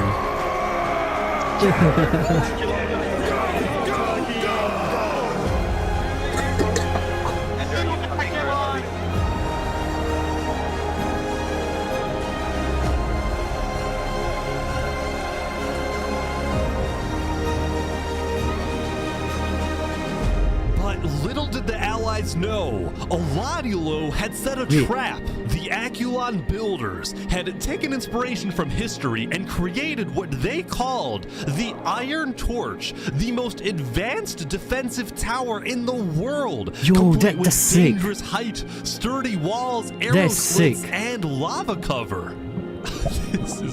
That's so fucking cool. Crazy. That's so fucking awesome, bro. That's awesome.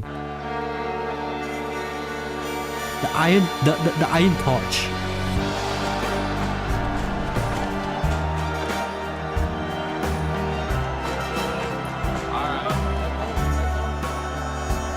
That's so based.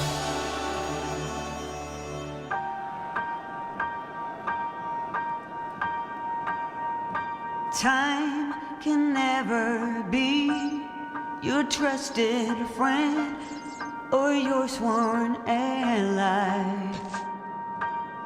No, it's the harshest mistress of all.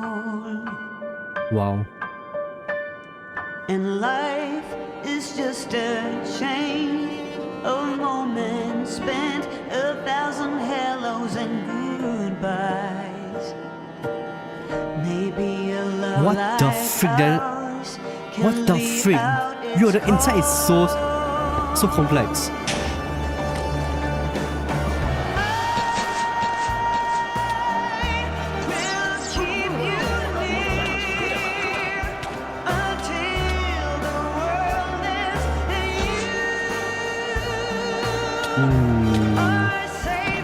Ooh, rip.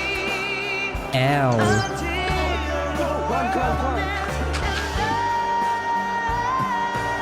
Okay, that's smart. That's smart. Putting water down. That's smart. Watch out, they're coming up. No. No.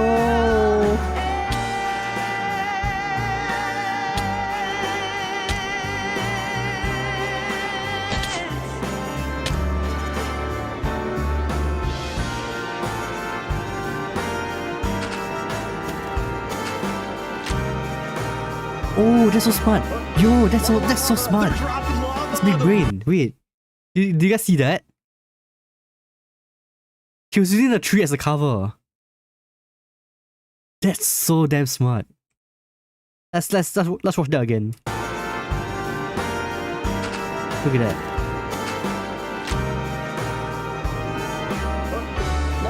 That's so smart. Watch out for the areas now. Keep going. It's like a tree ladder. A tree tower.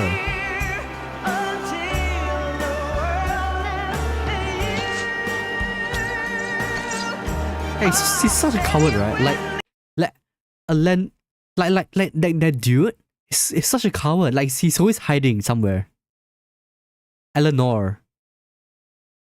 He's always hiding. Like he's hiding in the bunker, and now he's hiding in this torch. In this building. In this bunker. He's always hiding in bunkers. Oh my god. Always hiding.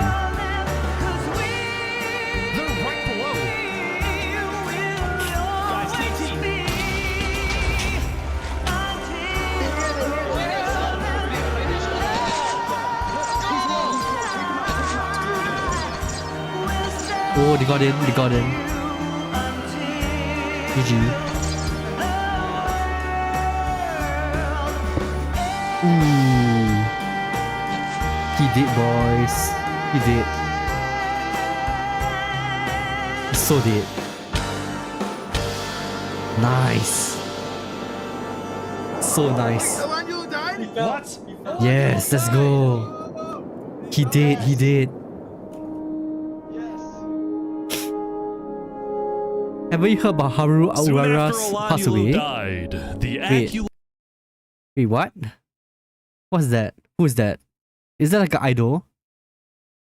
Like a VTuber or something? I don't know. Wait, what? The horse died? Wait.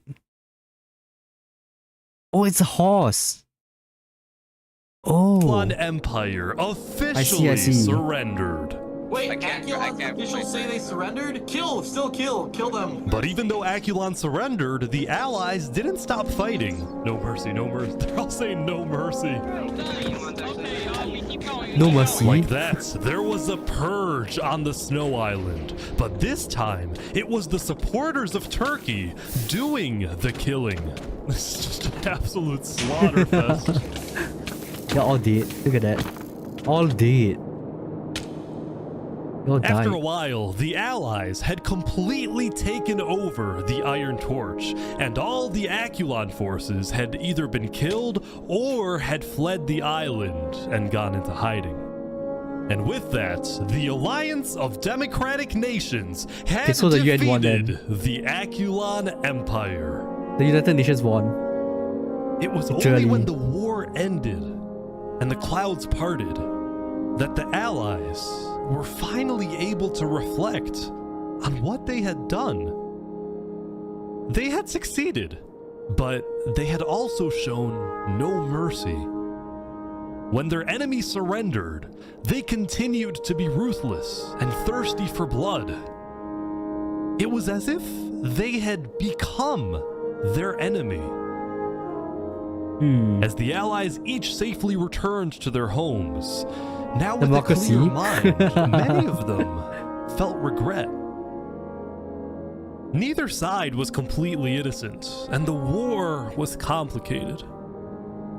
But at least it was over. And the Yeah. Allies had won. Days later. Ooh, like 200 people died in that fight. Over the next few days, the people of Plains, Damn. Theria, Seth, and a few smaller nations created a world alliance with a massive parliament building on the center island where world leaders met to discuss the affairs of their nations and, most importantly, to keep the peace. And the first order of business was pardoning the few living players who fought for Aw. Aculon so they didn't have to live in hiding. Meanwhile, the snow refugees were able to move back to the snow island and create Yay. the new Aculon Republic, putting democracy in snow. They also tore down the Democracy, remains let's of the go. Iron Torch and put in its place Democracy a W, graveyard guys. honoring all who died in the Battle of Aculon. And overlooking the graveyard was the man, or turkey, who inspired them all. Yo, that's sick. The statue is so sick. Oh my god. That's so awesome. Damn, look at the statue. And so, the jungle went back to hosting comedy shows, the desert went back to pursuing the arts, and Drift Chicken went back to running Los Pollos Hermanos. Aw. After He came all back that finally. happened throughout the days, things were finally settling down. Good ending, good ending.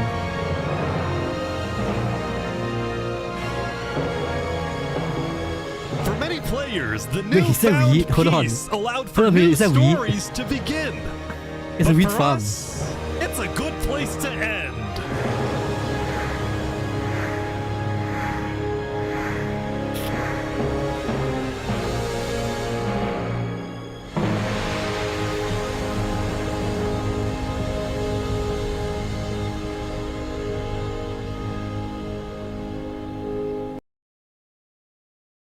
Good video, good video. What a good video. No, I would say that the one we watched last time is still better, I think. Like in terms of like quality and production value. Production quality is way better overall. And I think it's okay, it's a bit hard. Okay, I think that for this video, it's not as good as the last video because I think the reason why was because they had to split like 1,000 people over like 4 islands, right? So like it's gonna get confusing like after a while. Cause there's 4 islands. So do you manage to get a spot on this next event? No, sadly no. Sadly no. Because I was told by someone on YouTube that the application process just it was, I think it ended like last month, I think. So I was too late. I was kind of late. Yeah, that kind of sucks. They're already doing their interviews already, so I missed the deadline. I missed it. Satch. This is an older video. Yes, it is. It is. I think it's like the one before, the one right before Rich and Poor. Yeah. You're right.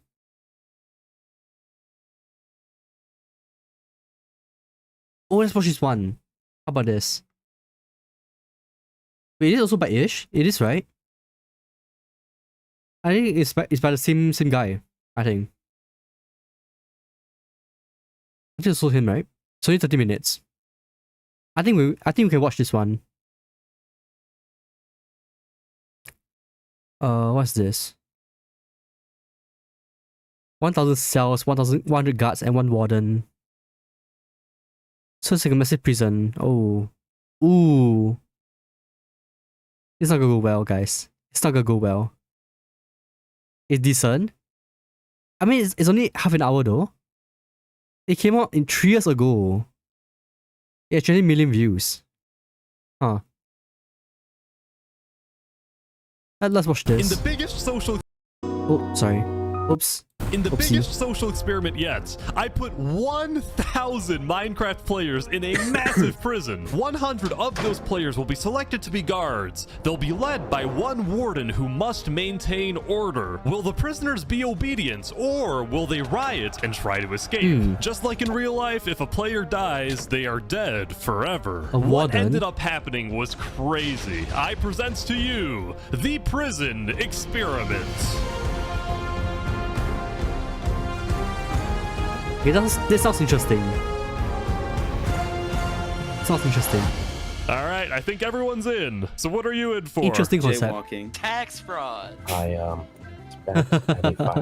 At the beginning of day 1, the prisoners were directed to the Tax center fraud. courtyard to meet the guards and the warden, a player named Jaw Unleashed. Welcome, prisoners! I am your warden, Jaw Unleashed. Obey the guards, and you will have a good time here. The prisoners then got a chance to explore their new home, which consists of 4 large building plots, a massive cafeteria, an infirmary, an underground gym, and then a few secret locations which might or might not help them escape. We'll see if the prisoners find them. Hello, Mr. Wood Daddy. Why are you in prison? Hey, Wood Daddy. I ran an illegal cat breeding. It's him. I see. During our conversation, a prisoner dropped a sword next to Wood Daddy. Now, in this prison, swords, as well as other dangerous items, are considered contraband and therefore illegal. So when the guard saw Wood Daddy holding the sword, he was questioned and placed on the prison watch list. At the very center of the prison is the Warden's Tower, which houses the guards' quarters, the solitary confinement cells, and at the very top, the Warden's office. Hello, Warden Jaw. What's your plan to run the prison? Well, I believe in bringing out the best in prisoners rather than punishing them. If I'm kind to them, they probably won't want to escape as much. Or, kill me. Coming into the experiments, John Leash's approach was to be the good warden, promoting rehabilitation over punishment. As such, he instructed his guards to be as lenient as possible. This policy, however, did not stop the mass amounts of attacks and in some cases murders that occurred on day 1. It goes without saying that the guards had plenty to do. We caught Silvices with contraband, but we confiscated it, and then this Matty Nut guy just attacked us. There were several more isolated attacks throughout the day, most of them prisoner on prisoner, but what was super abundant was the massive amount of contraband trading, like this player who was selling illegal weapons in the bathroom. I've sold 10 wooden swords to 10 schmucks, and I've currently my business is prospering in the bathroom. The warden then announced that it was lunchtime at the cafeteria. At first, things were rather orderly, with people making a line to receive their this is a food. long-ass line. However, What the fuck? as more people started to arrive and prisoners grew impatient, things got a little unruly. John, you might have an issue here. One prisoner actually got killed in this breakout, and the warden, John Leashed, told prisoners to leave the cafeteria. This, however, caused prisoners to be more angry since many had not yet received their food. After people threatened to riot, the warden quickly retreated to his tower with his elite bodyguards, having learned a very important lesson. Don't call everyone to the cafeteria at once. Before everyone could be dispersed, I spoke with the leader of a prison gang that had been formed in the cafeteria. Hello, Haladulo. What's the name of your gang? El Bozo Mafia. Nice. According to the leader, Alanulo, the El Bozo Mafia had already recruited over 100 members, all of whom promised to protect each other against other gangs and also against guards who wronged them. Anyone who gets in our way disappears. Wait, There were hold on a also minute. peaceful- Hold on a minute. That's the Snow Island guy. It's a Snow Island leader. It's him. Of course he made the mafia, of course. Of course. Why am I not surprised? Groups like these guys who built a church in one of the build plots, and also this group named the Invisible Hand, whose mission was to preach the values of capitalism to any prisoner who would listen. Capitalism guides the selfish into selflessness. As prisoners began to form groups and make friends, the guards also began to organize. Under the Warden John Leashed was a second-in-command, a player named Solev, who designed the guard hierarchy. The highest guard tier was the elite team, responsible for protecting the warden. Second was the standard prison guard tier, which secured the entire prison. Lastly, the lowest tier, responsible for patrolling outside the prison, was the perimeter team. Yeah, we're very lonely out here, but I kind of like it. Before long, it was the end of the day. However, something a little unexpected happened, which got some people worried. Instead of letting prisoners go to their cells for the night, the warden first called them to the center courtyard. Hello, prisoners. I have just received word that one of our guards has been killed. As of right now, we do not know exactly what happened, but our Deputy Warden Solev believes that a group of prisoners is responsible. Tonight, know that we may search your cell or bring you into the Warden's Tower for further questioning. Thank you. From that moment on, the spirit of the prison changed. Guards became more paranoid of prisoners, and prisoners more paranoid of guards. The guard who was killed was named Ella, and it happened near the end of day one in the cafeteria. It was done by one lone prisoner who was swiftly executed. The guards on scene reported exactly what happened to the second-in-command, Solev, but Solev told the Warden Jaw that this wasn't a lone attack, but rather an organized attack involving a group of prisoners. I think Warden John Leashed is a good guy, but being good is also his greatest flaw. If he doesn't think that there's an imminent threat coming from the prisoners, then he won't let us use force against them. Yeah, he's right. We can't keep reacting to attacks. We need to start preventing them. And preventing them includes using enhanced interrogation methods. And so, throughout the night, the guards were permitted to randomly question prisoners and bring suspects into the Warden's Tower. This prisoner named Sidefall secretly gave a guard information about a riot planned for day 2. Of course. I'm giving Sidefall is here, of course. He's a snitch. He's a prison snitch. Of course, bro. Info. You're a snitch? I'm not surprised. Yeah, I'm a snitch, actually. Eventually, some of the other prisoners got suspicious. Trust me, Sidefall was just willing to give up information. He can't be trusted. This poor prisoner, meanwhile, got locked in a cell with a suspected murderer. I'm gonna be honest, Ish. Some guard shut the door on me here. And you're stuck with the maniac. Well, good luck tonight. Aside from a few lapses, the guards had successfily kept the prison under control during the first day. Let's see what happens next. Hey, here we go. The prisoners are out of their cells. Good morning, nurses. I hear there's a lot of people coming here. There's a lot of people wanting cookies from me. Maybe I shouldn't have handed out cookies. The prisoners apparently slept very well because they were weirdly hyper at the beginning of day 2. Some of them started swarming the prison receptionist. Working at the front desk quickly became known as the worst job. Get away from me, you lemmings. I hate you. I hate all of you. To stop the chaos, the warden called the prisoners to the center courtyard. He brought out a prisoner named Boy Jedi who was accused of starting a riot on day 1. Instead of punishing this prisoner, we will work to rehabilitate him. The guards, meanwhile, were bracing for the prisoners to potentially riot and demand God, that Boy Jedi be released immediately. The leg, bro. What they didn't expect was for most prisoners to chant for his death. Of course. Warden John Leashed took Boy Jedi to the nurses' quarters for rehabilitation and then declared he would spend the whole day on the ground talking with prisoners. After hearing this, Solev knew that John Leashed wouldn't be at the Warden's Tower. Second-in-command Solev has been standing next to the solitary cell of, I think this is a member of El Pozo Mafia. Oh no. Wait, he went to kill all the guys. Is he releasing him from solitary? Why? What's going on? No. What's he trying to do?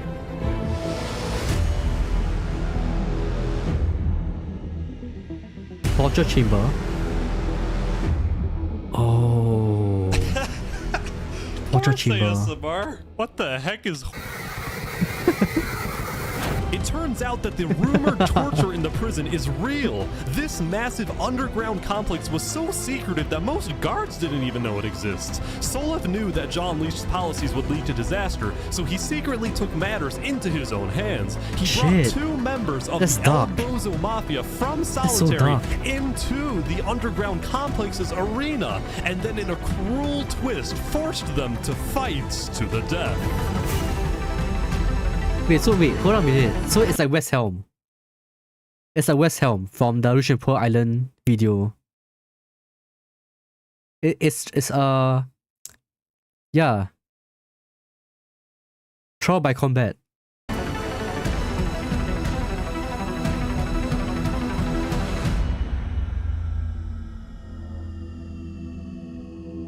That's cool. Meanwhile in the prison, oh wow, look at this. Floating pirate ship. Above ground, on the 4 quadrants, many prisoners were just having a good time building with each other. It looks like the church is finally complete. They're holding a ceremony. These guys made what they called Canada Land with a moose and igloo. At one point, they even got the warden John Leash to play hockey with them. Guys, your puck is glued to the ground. John Leash also went to the prison's gym to get to know the prisoners and to play basketball. Meanwhile, in the gym was Wood Daddy, who was still angry about being framed. He was in a bit of a revolutionary mood. Spending 24/7 hitting the bags. I'm gonna bust Boy Jedi out.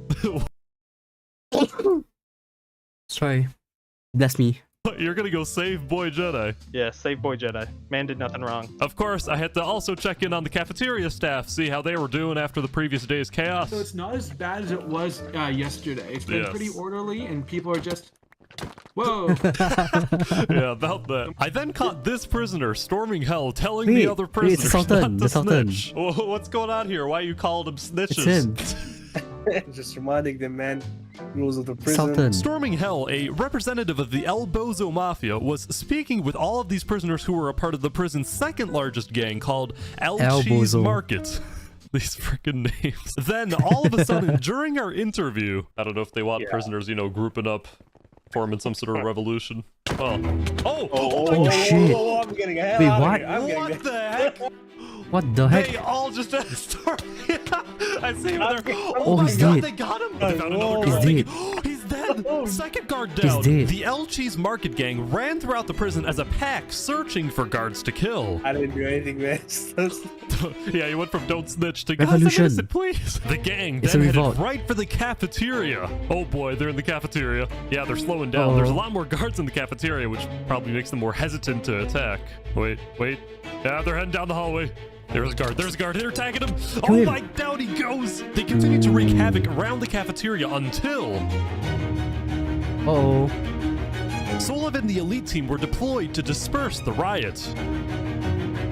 Here they go.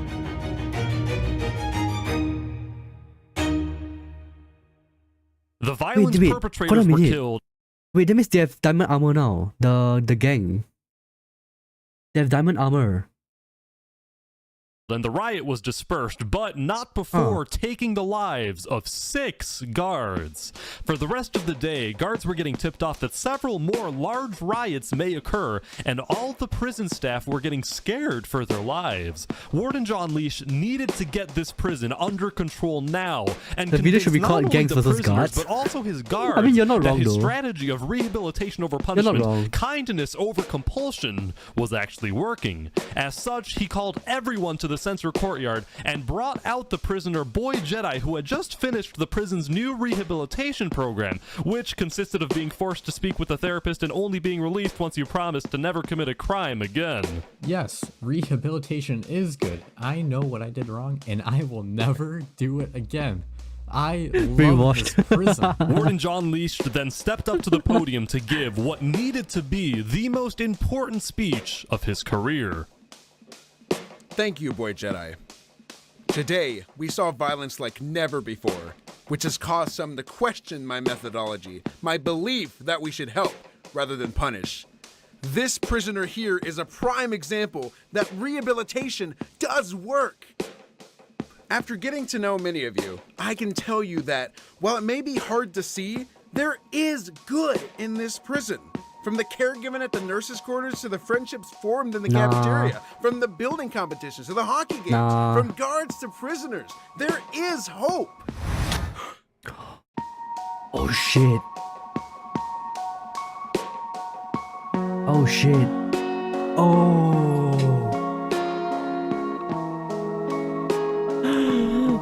My man, Boy Jedi. Oh no. Wait, Solev killed him. All prisoners report to your cells immediately. If you are found outside your cell during the night, you will be killed. What the Do what not just test happened? us. I repeat, all prisoners Bro, wait, to your wait. So Boy Jedi killed Joe Unleashed, and then Solev killed Boy Jedi. So now he's the highest ranking now. He's the warden now. cells immediately.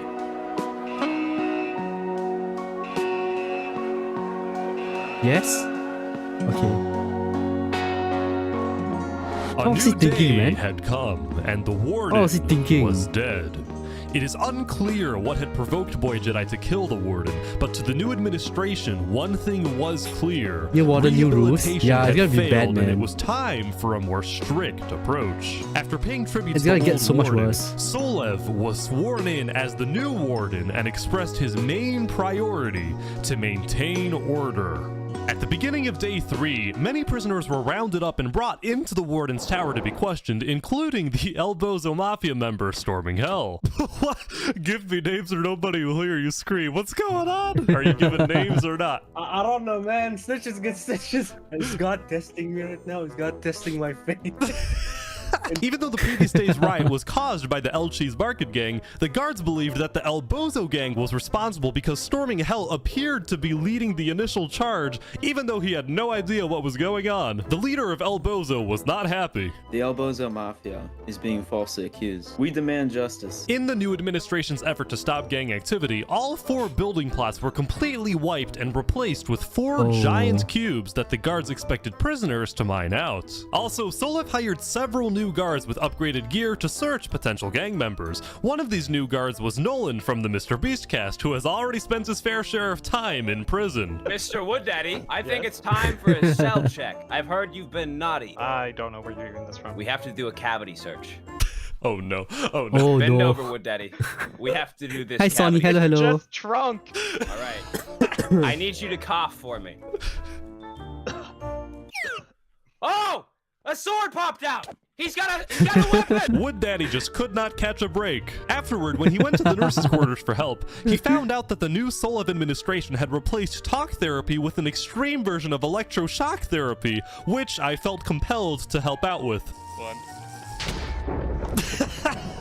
Unfortunately, my devious efforts had an unintended consequence. Did I just kill the nurse's cat? Oh no.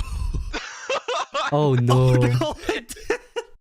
This, however, wasn't even the most interesting thing that happened at the nurses' quarters. In fact, not even close. Toward the end of day 3, there was some commotion outside. There's a lot of members of El Bozo. I think I know what's gonna happen here. Oh boy. Yep, he's defecting. Oh boy. Oh shit. He's running. Our first prison escape. Here we go. Yeah. Wait, they're running. They ran. I don't think anybody noticed. Did they actually get away? There was a secret alliance They between got Ender the away. Perimeter Guard and the 2 prison nurses. Their goal was to free members of the El Bozo Mafia who they believed were being wrongly framed by the new Solev administration. Oh, the nurses were in on it. They were in on it. Oh. Oh. So they helped them to escape. Damn, that's was a cool. great risk to all of them since any prison staff caught defecting would be executed. Meanwhile, these 6 prisoners realized for the first time that the prison was located on a massive jungle island. The trees provided great cover for their getaway, and they officially became the first to successfully escape the prison. L, man. L Solev. It L. would soon be time to wrap up day 3, but L first, they turned the cube of snow into a bunch of... Wait, they made Canada again! No way! Despite the plots having all been cleared Canada's out, back, many guys. players got together to rebuild their gathering places. These guys turned the Desert Cube into a sandcastle, which didn't quite fit the labor camp theme that Solev was going for. Meanwhile, back in the Warden's Tower, the new administration had officially opened up the secret underground chamber with the torture for all guards to use. Shit.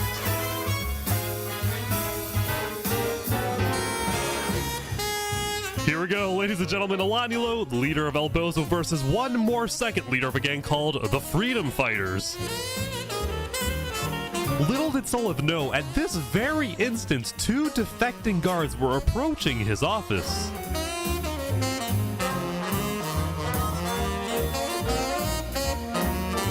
Ooh.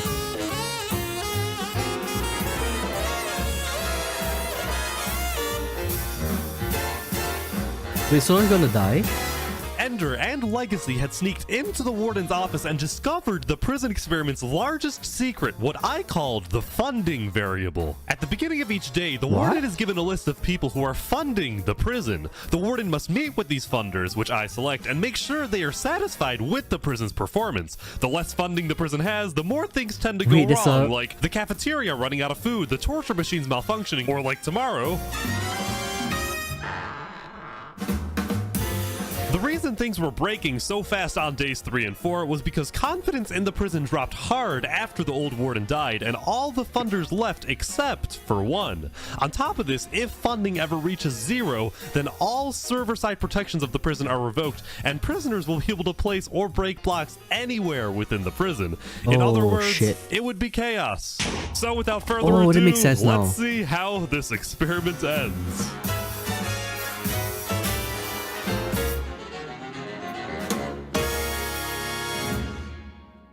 Wait, so the prison warden has to make sure that the prison runs well, so that they continue to receive funds for the prison. I see. The next morning was surprisingly calm. Perhaps prisoners were still tired after guards decided to host a talent show very late into day 3. Wow. In the morning, when Solev called everyone to the center, the prisoners realized that the 4 plots had 4 new cubes, similar to day 3. The only difference was the ground, which now seemed to match the material of each cube. Alright, listen up. The cafeteria is low on food and the nurses are low on supplies, so we need to ration what we have. The prisoners could sense that things were going downhill in the prison. Such sentiments was especially visible in the headlines of a prison newspaper run by a player named Natalie.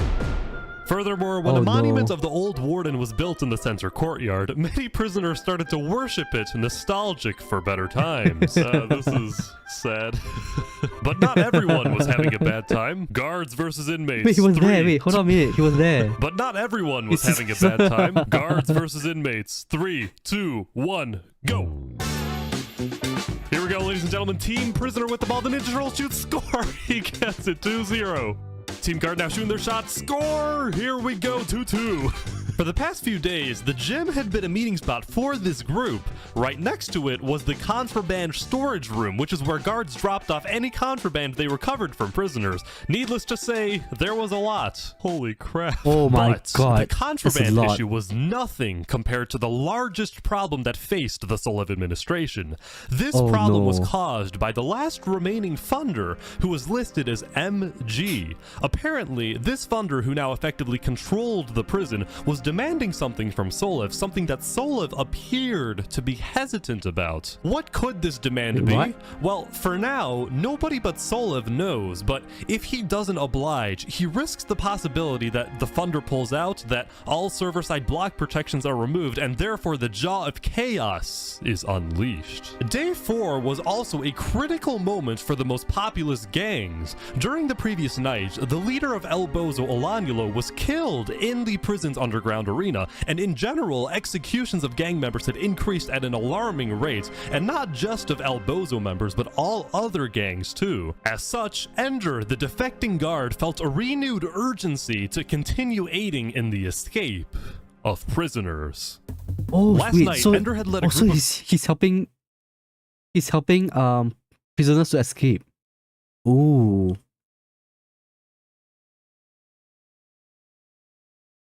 Oh, that's so cute, Sonny.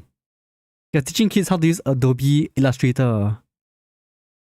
Gang members out Aw, through a secret tunnel on the kawaii. side of the prison. What he didn't see was Rexman04, a guard loyal to Solev, was walking down the hallway and saw Ender do this. He reported this immediately to the administration. This brings us to day 4, when Ender was planning another mass escape, this time through the cafeteria's back door. Little did Ender know, Solev and his elite team were hiding in the back, waiting. Oh no. Are they? Oh, they're going for it. Ah, the ambush! They are getting destroyed. Oh my god. Oh my god. No! Elbozo, no!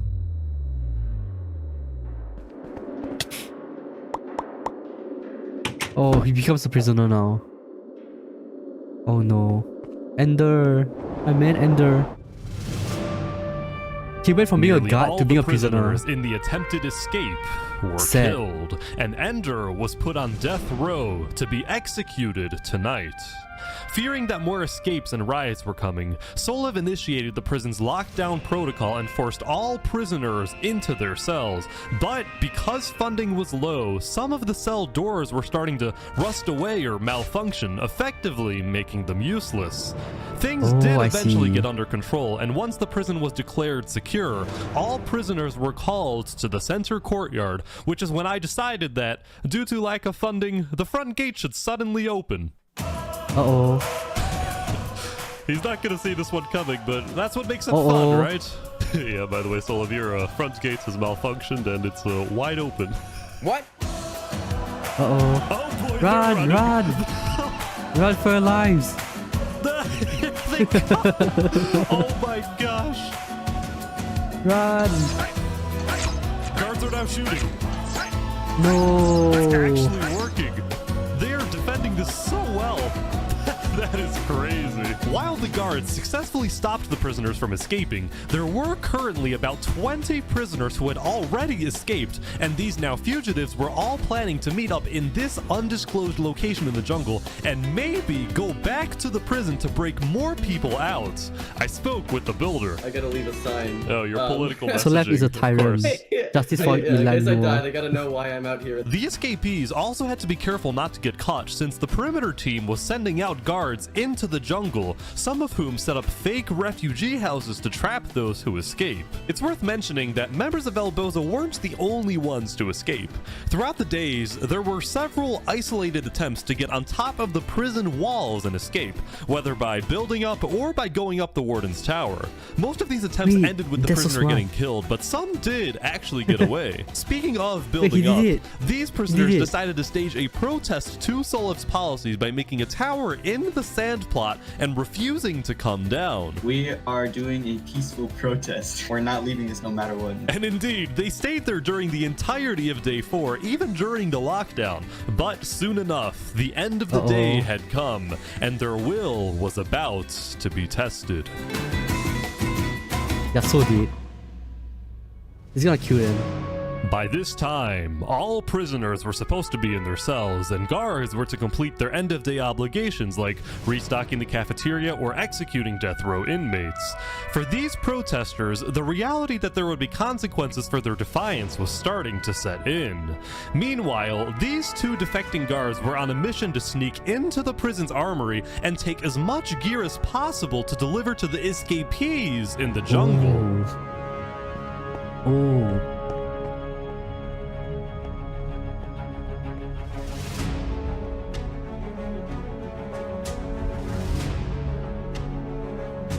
Go!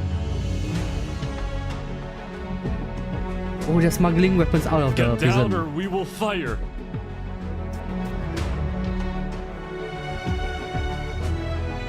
We will not get down until you listen to our demands.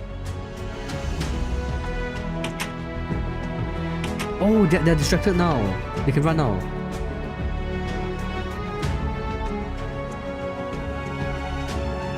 Damn.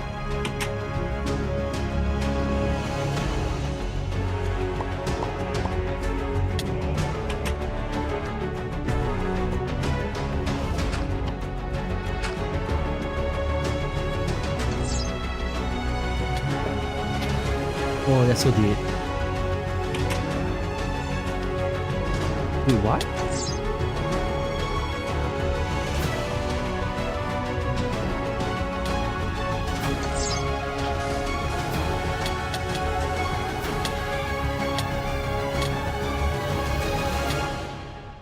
No, enter. No, he died. When all was settled, Solev returned to his office only to realize the clock had run out. The funder of the prison said he would arrive at the prison tomorrow morning expecting his biggest request be fulfilled. The funder demanded that Warden Solev set up a game in which all prisoners are divided into 4 quadrants, each its own team, and then in an ultimate cruel twist, prisoners are forced to fight to the death until only one team so that's Squid Game then. remains. It's Squid If Game. the funder is entertained as a spectator, only then will he continue to fund the prison. Solev knew the prison's doom was inevitable. During the night, he summoned his elite team and held one last meeting. No, he's not changing his mind. Which Wait, means Saprata, wait. we have no. I see Sebs. Oh, Sebs was part of the elite guards.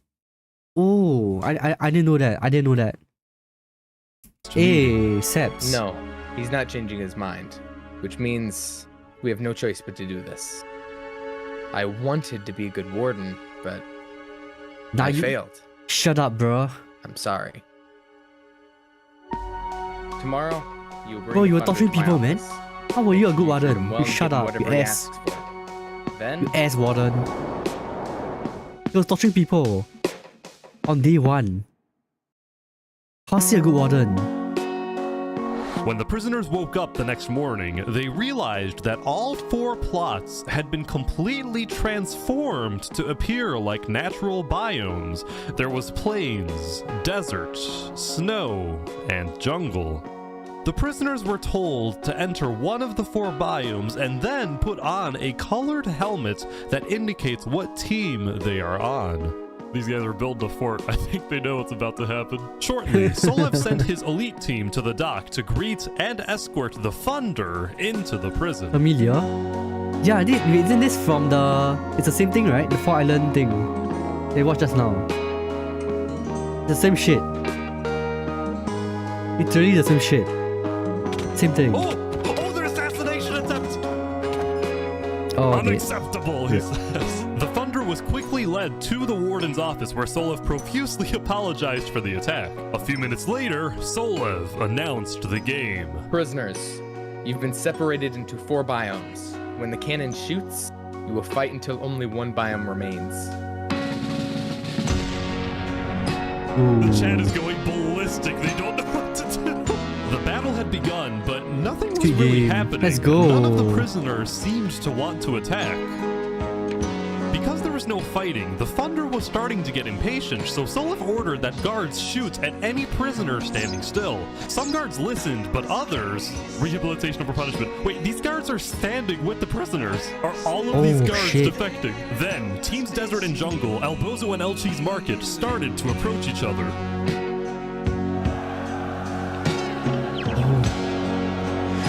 It's a revolution. They're teaming up. This is a revolution. Revolution. Oh my God, prisoners are killing the guards. No, Sonny, don't feel bad for the warden. He doesn't deserve that. No, he deserves this, man. Sonny. The elite team is coming down to stop this. He was torturing people on D1. The rioters are getting destroyed.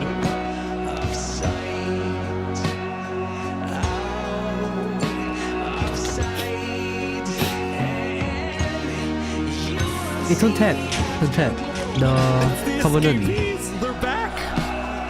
Look at their armor.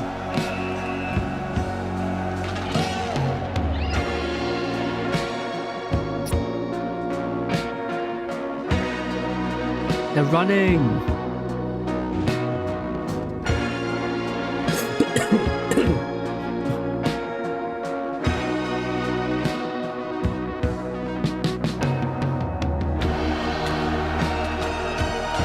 Oh shit. Yo, that's cool. They're all running for their lives, man.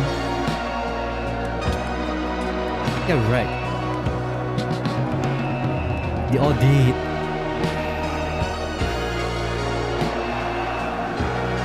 Yo, even the nurse is helping them. Oh my god. Oh no, magic gum. Uh-oh.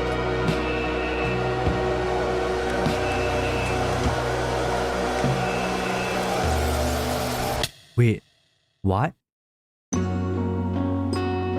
Wait, what? Wait, he pushed him off. Why? Why?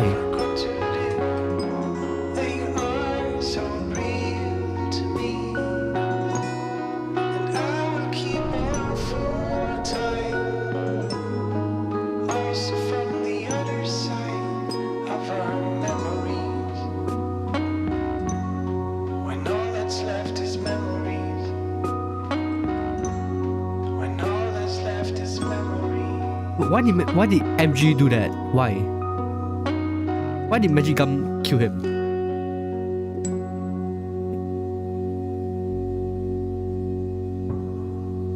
Why? And I have so many questions right now. I have so many questions. So many. Like why did he kill Solev? Like he was the only one who could protect him, right? Why? You never know. Yeah. I guess you're right. Yeah, we'll never know, I think. I guess. We'll never know.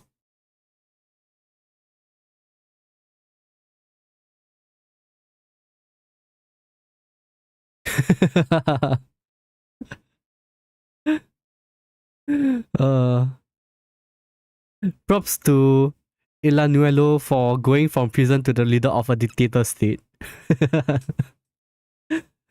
Flux being a prisoner before being the most evil mastermind. True. The parallels of both wardens being pushed to their deaths was way more beautiful than I expected.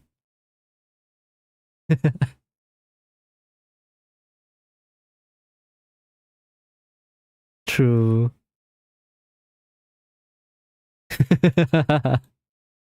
Yo, the comments, man, the comments. The YouTube comments.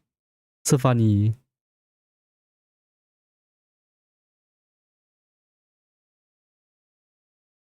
Ten out of 10 would hire Solev again. Wait, is he like a YouTuber? He is, right? Wait, hold on. I think he's like a YouTuber. Oh, he is. Oh wait, he does the same thing as well. I see. He makes videos as well. Interesting. Oh, I watched one of his videos before. Ooh. That's cool. Wait, I watched it before. Hey. Yo, I didn't even know that I watched it before. I didn't even know. Damn.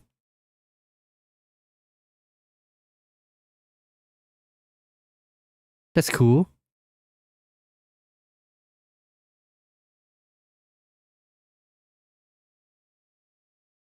Okay, but overall, I think it's a good video. This is a good video. But I think you can kind of tell like the quality level is going up every year for this guy, right? Ish.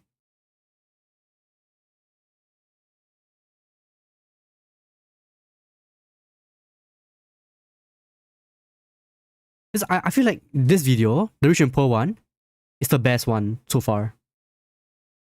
The best one. Right?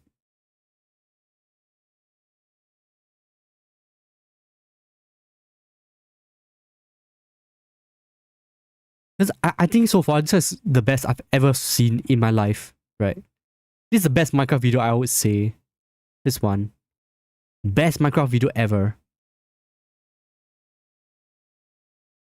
And you can tell like he's getting better every single video, right? Like the quality is going up and up and up. By a lot.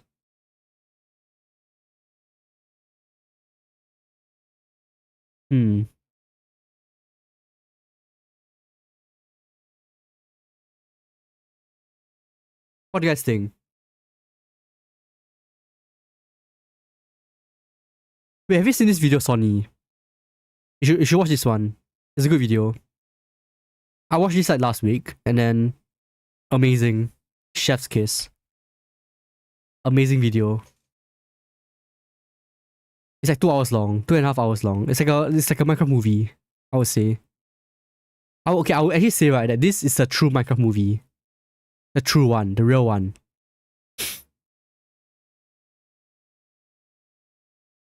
Yeah. It was very good. Yeah, it was so good, right? It was so damn good. It was awesome. Yeah. It was so goddamn good. I swear. I really love this video, guys.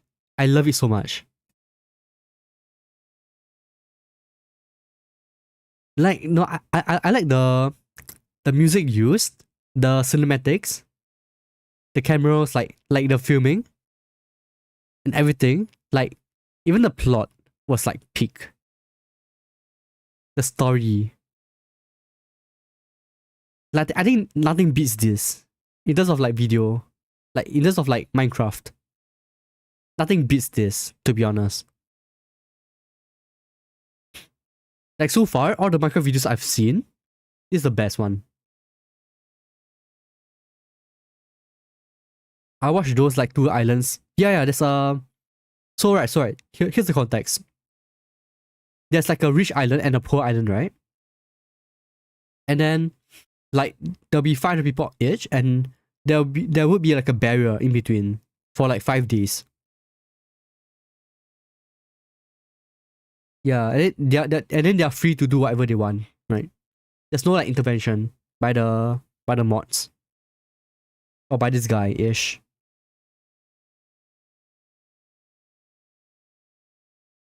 So it's awesome video. Like look at this. It has 20 million views in 1 month. 1 month. 20 mil. Oh my god, I'm so tired. I can't type. Aww. Sorry. But I'm sick, guys. I'm sorry. I'm sick. Okay, let's go do this. Alright.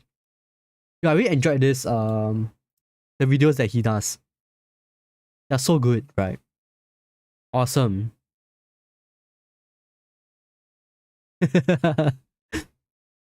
Oh, Sonny, he's just baiting you. He's just rich baiting you. Short by fun, yeah. It's kind of short, right? Like the 30-minute video, the prison one. It's kind of short, but it's still interesting though. It's still interesting. It's pretty interesting, I would say. Actually, I'm sick too. Oh, really? Yo, I'm sick also. Like I've been sick for like the past day or 2 days now. Like I'm having a lot of phlegm in my throat, and I keep coughing. Alright. Like I have a runny nose, I have like cough, a sore throat.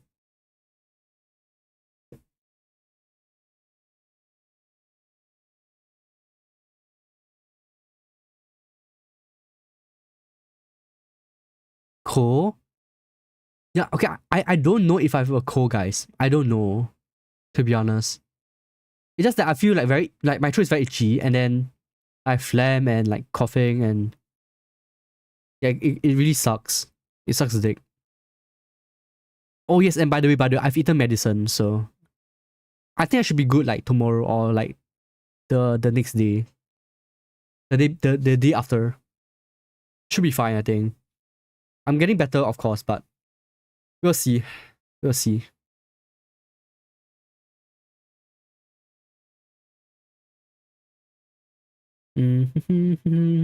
Oh, yeah, sore throat too, Sonny. Yeah, sore throat. I see. Okay, I think the reason why I got sick was because of like the weather, right? Because it has been raining, like it has been raining a lot recently here in Singapore, right? So I got like kind of sick from the weather. Yeah. But it was hot and raining at the same time. So it kind of fucked up my body. Like my body temp. My body immune system. So like I think that's why I got like the coughs and the sore throat. I think that's why.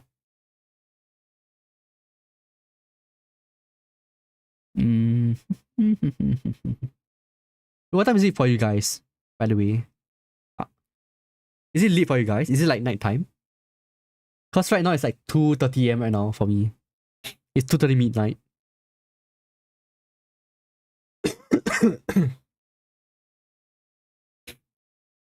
Take some honey warm milk before sleep. Oh yeah, I should get some milk, right? But I need to buy some milk. Damn. Oh, it's 8 p.m. for you, Softy. 8:25. So you're like 6 hours. Okay, wait, you're 4 hours behind. I see. 4 hours. No, I'm thinking of getting some cough syrup later after the stream. After the stream ends. I'll go get some cough syrup and then we'll see. Yeah. Oh, I think guys, we are so close to reaching the goal for the Love and Deep Space stream, right? So I think I'll probably play Love and Deep Space tomorrow. I think. I'll play it tomorrow, I think. Because we're like 1k away, you know. Wait, hold on. Can someone donate that 1k points to the goal? 1k points. I'll play tomorrow. I'll play Love and Deep Space tomorrow. It's gonna be so fun. Yeah. Oh, 8:25, Smith Softy. Wait, hold on a minute. Wait, you guys are from different countries, right? Hold on. Are you guys staying in the same country? Chutamate. No, right? I don't think so, right? Because you guys have the same time zone. Hey!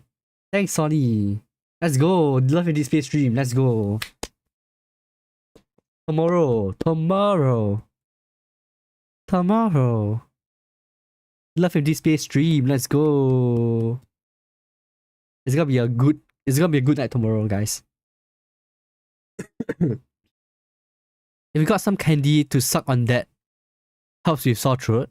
Okay, not gonna lie, Softy. I read that as dick. I'm sorry. I read candy as dick. I thought you were talking me to suck on a dick. I'm sorry, Softy. I was like, what the fuck? I was like, bro, you're telling me to suck on a dick to help with my sore throat. What the fuck, bro? What's wrong with you? What the fuck is wrong with you?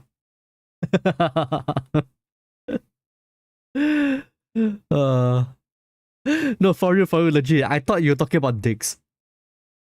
Like, if you got some dick to suck on, I'm like, what the fuck, bro? What's wrong with you, man? What's so gay?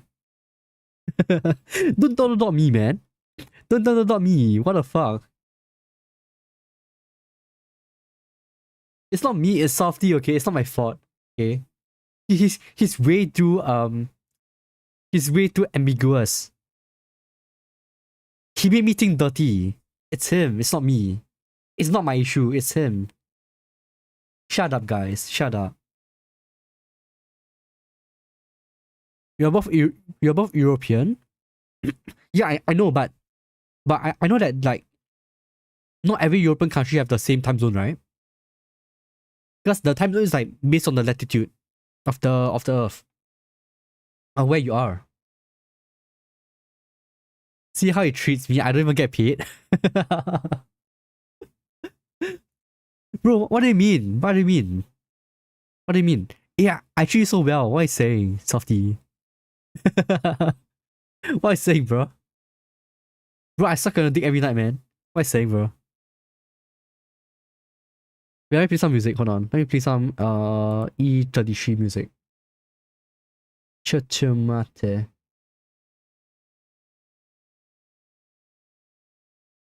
Okay.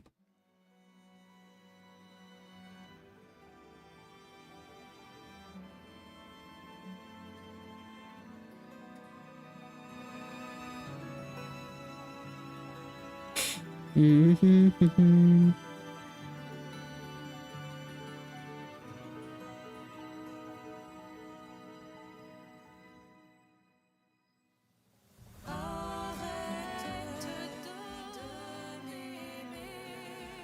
pay our mods? What the fuck? I'm broke, Sonny, I'm broke. I'm a broke boy.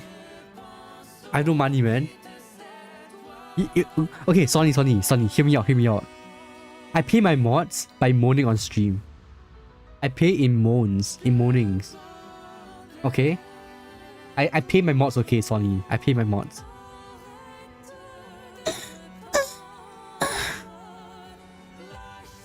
That's your salary for today, Softy. That's for you, Softy. That's for you. You're getting paid tonight, see. See, I paid you, okay? I paid you.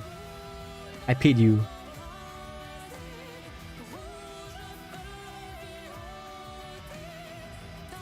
See, I always pay my mods, okay? I pay my mods, guys.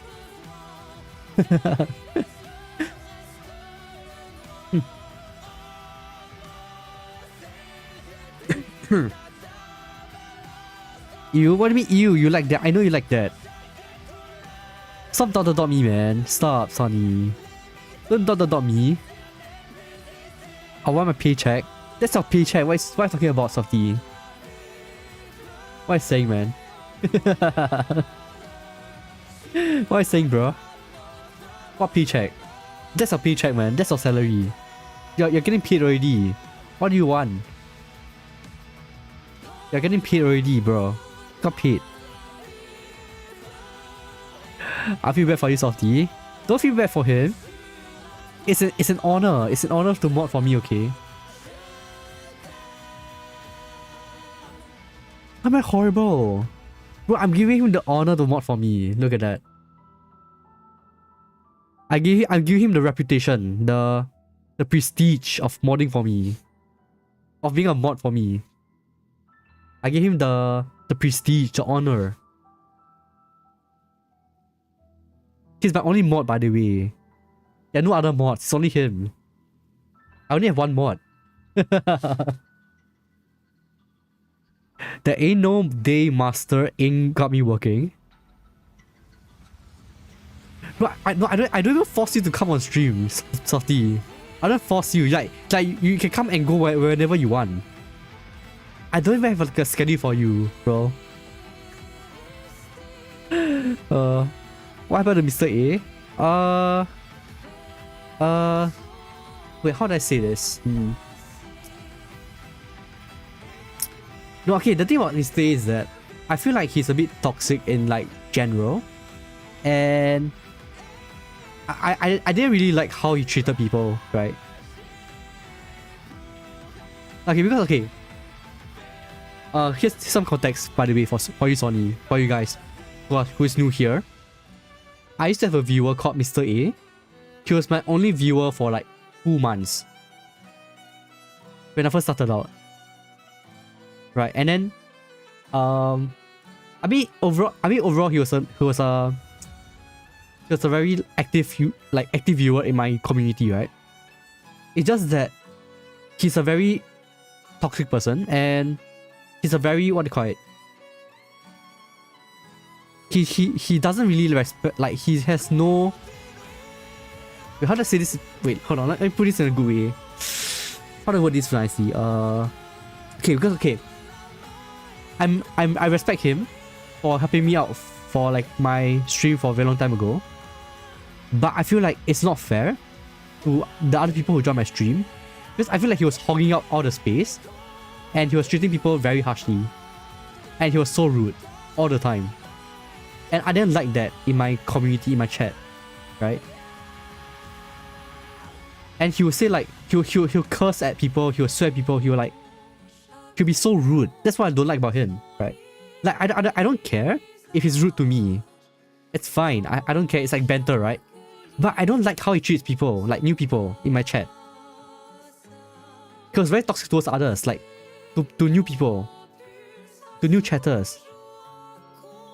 For people, for not like going along with his opinions, with his view on stuff. And then he would just like swear people out, he would just ban people for no reason. So like I just don't like him like doing that. I tried talking to him by the way, but he didn't change, so I had to do it. Right. I had no choice. Cause I tried to like talk to him about this on Discord, but he didn't change. Then what can I do but to ban him? Because and I was really sad to do that because he was my only viewer for 2 months, guys. 2 months. I was playing Wua and Honkai Star Rail like last year when I first started out. And I would say he really helped me in terms of like, my streaming stuff. I'm really like grateful for that. But I don't want him to be like so toxic, right? You gave him a chance and he didn't take it. Yeah, true.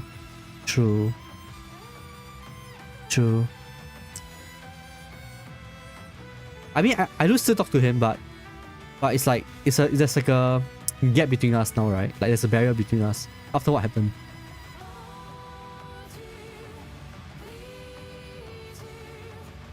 Oh yes, I actually remember when I actually banned him. It was like last year, I think. I think it was last year.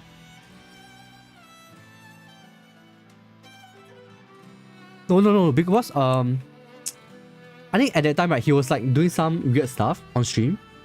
Okay, I don't remember what he did, but it was like a tipping point where like I feel like that was too much. That was way overboard. I was like, no, I can't do it anymore. I can't take this anymore. And I just banned him. I should have asked on stream, my bad. It's fine, it's alright. It's alright, Softy. It's fine. I mean, I think a lot of people know that I banned him, right? Like, because I think I've put this on stream many times, multiple times. Like, he was my early supporter, right? He was one of my earliest supporters on stream. Yeah, so it was kind of sad that I had to do it, right? It's really sad, but well. Because personally, right? I don't really care like what people do to me, right? I wouldn't say I don't care. I would say I'm like neutral. I'm neutral. I'm like, it's like I'm less what do you call it? I'm like not that pissed about people doing like being rude to me. I'm actually okay with that. Like I'm more fine with it than other people on average. Like if you're rude to me, I'm like, I'll give you the chance. I'll give you like, I'll tell you like, oh, I'll talk it out, right? I wouldn't be aggressive towards you. But if I'm being rude to other people, my friends, then that's a different question, right? Because I'm okay with people being rude to me. I don't like people being rude to my friends or people that I know. That's what I think. Just because if you're rude to me, right, I'm like, oh, it's banter, it's alright, it's fine. I don't care. Is that content, right? Is this content? But if you're being rude to other people in my chat, then it's not fair. Like I feel it's unfair because they're coming here to enjoy my stream, and instead they're getting cursed out, and they're having a bad time. And that sucks for people like for people who come to my stream. Hi Naughty, hello Naughty. Ni hao. You're back. Yeah, I was reacting to the Michael video just now. Yeah, I met him during the DMCA streams. Oh really? I see. There was a streamer I really love. I almost became a mod, but after the drama with one mod who acted almost the same as the Scrap guy, I quit. Kind of grateful because I found y'all guys. Okay, that's why I'm now very strict regarding like modding stuff and people on my community, because I want it to be like less toxic.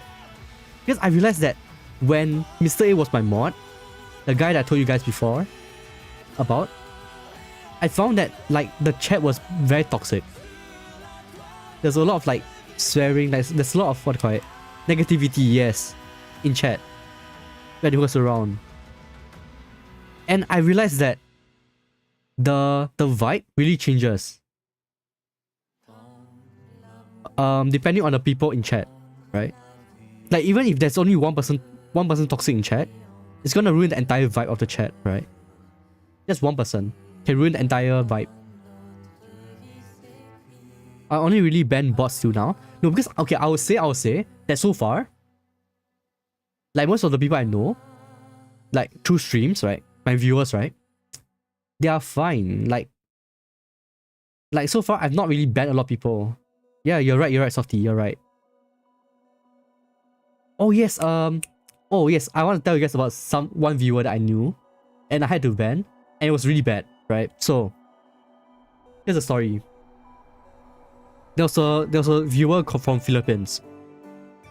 I don't remember his name now, but he used to be a viewer on my Honkai Star Rail stream, right?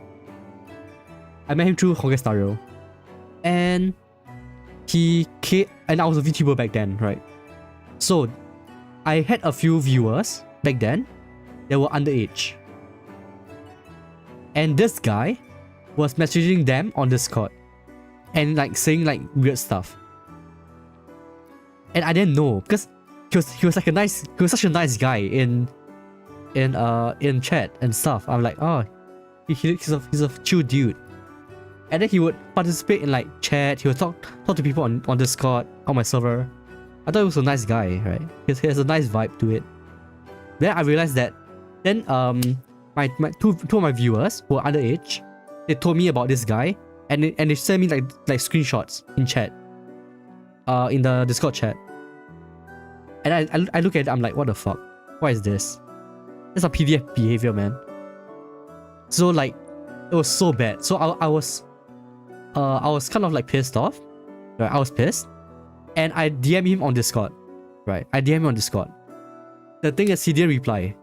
He has no balls to reply me. And because I wanted to like know his side of the story. Because I could be misrepresenting him right now. I could be wrong. I wanted to know like what's his story. I wanted to ask him to like justify his actions. Maybe he was like bantering, like he was just like doing like what do you call it? He just doesn't know how to socialize. I don't know. Like I wanted to give him a chance to like what do you call it? Explain himself. I wanted like an explanation why he did that. And he didn't even reply me. Like he just like, it's like I remember waiting for him to reply for like one whole day. He didn't reply me. And then his last message was like, nice knowing you. And I was like so pissed. I got so mad. I was so pissed. I just banned him on Discord, on my Twitch, on my Reddit. I banned him everywhere. I didn't want him to join my community at all. He was not even, what do you call it? He was not like sorry for what he did. Not a single bit. Ridiculous. And he didn't even try to explain himself. Like he's not even like sorry for what he did.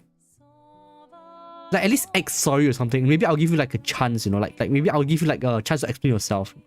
But he was just like, oh, I did it. Bye. I'm like, bro. Seriously. And that's why. And that's what I learned from the internet. Never trust people on the internet. Right? Because they might look trustworthy on stream. Or like on Reddit or on Instagram or on Twitch. They might look trustworthy. They might seem nice. Including me myself, okay? That applies for me as well. But you never know what they are in real life. Or what they are like behind the screen. They could be like a PDF. Or like a serial killer. You'll never know. Right? You'll never know. So that's why I never trust people on the internet after that. I never trust.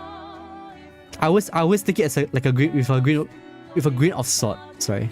I screwed that up. Yeah, with a grain of salt.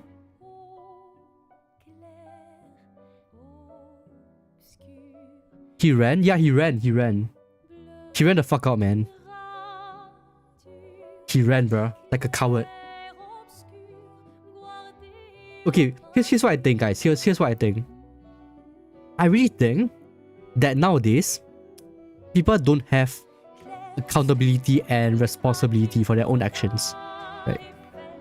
Like they don't account for their own like actions. Because personally, right? Personally, before I do anything, I always like think of the consequences, and I always take responsibility for my own actions. That's my personal value, right? That's what I think for myself. I really think people need to take accountability for their own actions. Like, think before you do something. Think about it. Because you gotta be responsible for it, you know. Like, if you kill someone, you should be prepared to go to jail or like to go to death row, right? Because I think a lot of people don't think about the consequences, and they don't like, and they always blame others. Like, so there's like a blame culture. Social media caused that. No, I wouldn't say that though. I don't think social media, to be honest, Softy. I don't think so. It's just like the education system nowadays. It's like the culture. Internet culture, I would say. Internet culture. Because on internet, you are so disassociated from the action itself. You're like anonymous, right? So you think you can do whatever you want on the internet. You can like swear, you can like, I don't know, like, you can like curse people out and not take like responsibility for that. But because I would say many people, their internet persona and their real life persona is very different. Like what they do on the internet is so different from what they do in real life. Because they know that what they do online has no repercussions, has no consequences. So they will do like they'll wreak havoc online. They'll cancel, like they'll participate in like Twitch cancellations, cancel people, you know, spreading fake news, like harass people online. Because they know that they're not getting accounted for. You don't have to take responsibility for that.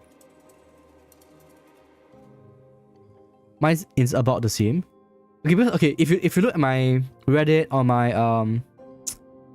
social media, right, you know that I'm very careful about what I say online. I'm very careful. Nothing disappears on the internet though. Yeah, but the thing is, no one's really gonna like ask you to like take responsibility for what you said 10 years ago, right? On the internet. Right? That's as personally, right, I don't like to harm people. I don't like to cause pain, insult. It's okay, I might sound crazy right now, okay, but I don't like to harm people. Like I care about people's feelings. I'm a very nice guy. Okay, it might sound very arrogant to you guys, right? But I'm very nice. In real life and online as well. Okay, if I'm being like insulting to you guys, right? It's because I'm bantering, okay? I'm bantering. I don't really mean it, guys. Like if I call you guys gay, I'm just bantering. I don't actually think you guys are gay. Okay? Hear me out. I'm just trolling. Unless you're a politician. So true, so true. By the way, do you see that minister getting dragged through the streets? Wait, what?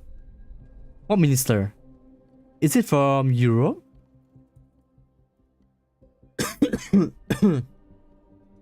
Because I know that in Europe right now, like many countries, they're getting like some riots, right?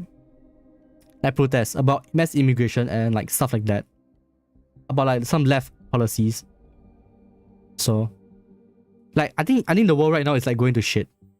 Look at Japan, look at Indonesia, look at the UK. Look at this everywhere, like even the US. Even the United States, Germany. Like, what's going on? Like, really? Like, okay, because I don't really get into politics. I don't really like politics. But like, there are like riots everywhere, like protests everywhere. It's crazy. Like the world is like going down. We had fiery discussions about microwave socks. Oh yes, microwave socks. Yes. Oh yes, Sonny. Hear me out. Okay. So, what I do, right, Sonny, is that when I wash my socks, or like when my socks are wet, the way I dry it is to put it in the microwave. And hear me out. It makes sense. It just takes like 1 minute. It is dry and it's warm. So you wear it before you go to bed. It's so comfortable. It's so comfy. I swear. Guys, I really think everyone should microwave their socks. Really. Like legit. Why are you so against this, Sonny? Why are you so surprised? Why so shocked? Because I really think that people should do this more. They should dry their socks using the microwave. I would say.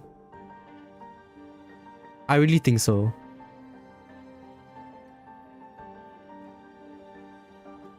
What do you think, Sonny? What do you think? How do you dry your socks? How do you guys dry your socks? Because I really don't see any other way you can dry your socks other than using the microwave. Microwave socks. Sure, I'll just smile and nod. No, what's so surprising about that? What's so surprising? It works. And it's fast. You put it for 1 minute and it's done. And it's warm, it's comfy. It warm socks. It feels like it feels like heaven. I don't know, in the dryer with other clothes. No. It takes too long and it's not warm anymore. It's not warm enough.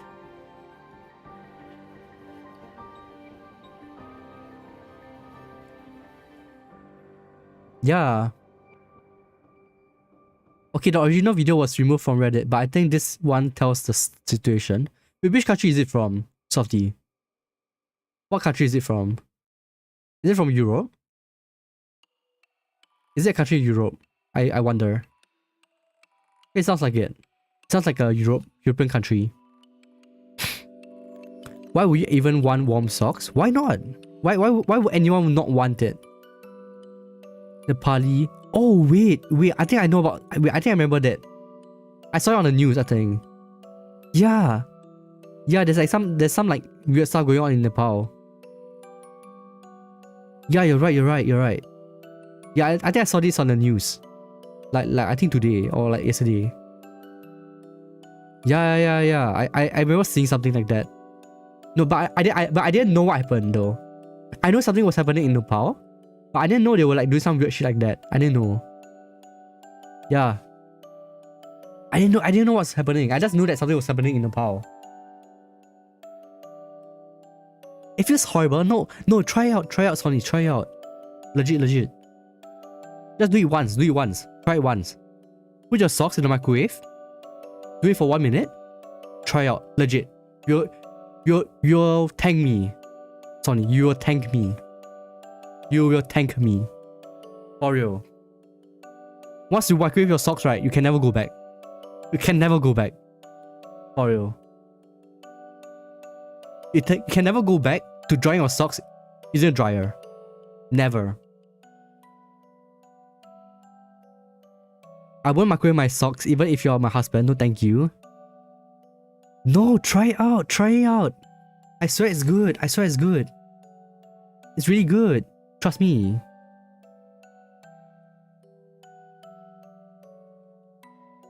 It's really good. I swear on my life, I swear. Just try it once, man. Trust me.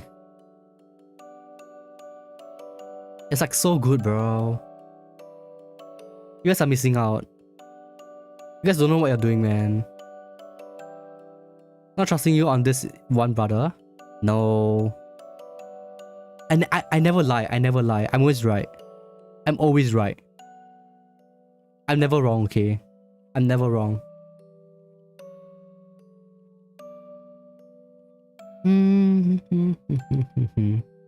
Oh yes, Sonny. I've asked you something. So, you know Soupsy, right, Sonny? You know the guy Soupsy? I think he came into chat some time ago. Soupsy. He's one of my long-time viewer. Right? You know how he eats cereal, guys? You know how he eats cereal? You know the cereal, the like Cocoa Crunch, like what do you call it? Fruit Loops. You know how he eats cereal? He eats it with water. He eats cereal with water, guys. Disgusting. Ridiculous. Cereal with water. What the fuck? Who does that? Disgusting piece of shit. Yeah, he eats with water. You can ask him on Discord. Or when he comes in. When he comes by. Because I was playing this game called Growtopia on stream. And then he just told us like, I eat cereal with water. I'm like, what the fuck? Oh no. The reason why we talk about cereal is that we were discussing, right? We were debating whether we should put milk first or cereal first. Right? And obviously, it's cereal first, then milk. Obviously, right? Then he just came in like out of nowhere and told us that he eats it with water. I was like, what the fuck? That's like money fuck, man. That's crazy. This guy's crazy.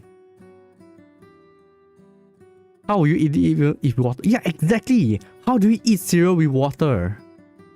That makes no freaking sense at all. Why would you even do that? I think we were on the same line on that one. Yeah, true. Okay, I never get right why anyone would put milk first and then cereal. Because, okay, the reason why I don't do that, the reason why is because like if you put milk first and put cereal, sometimes it overflows. Like if you overestimate the amount of water, amount of milk you need, you put too much milk, then the milk is gonna overflow. Right? And then you have to pour it multiple times.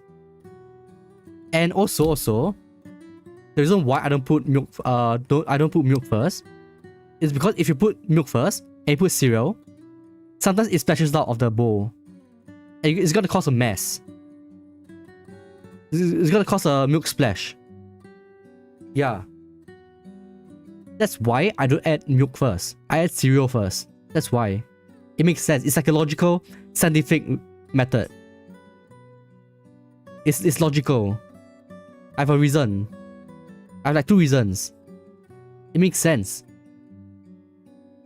I really think that people who add milk first and then cereal, they are like crazy. They are not sound. They are not mentally sound. Yeah. They are not stable. They are mentally unstable.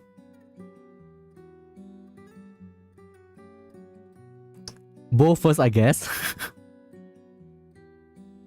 First out of the box. Really? Yeah, right.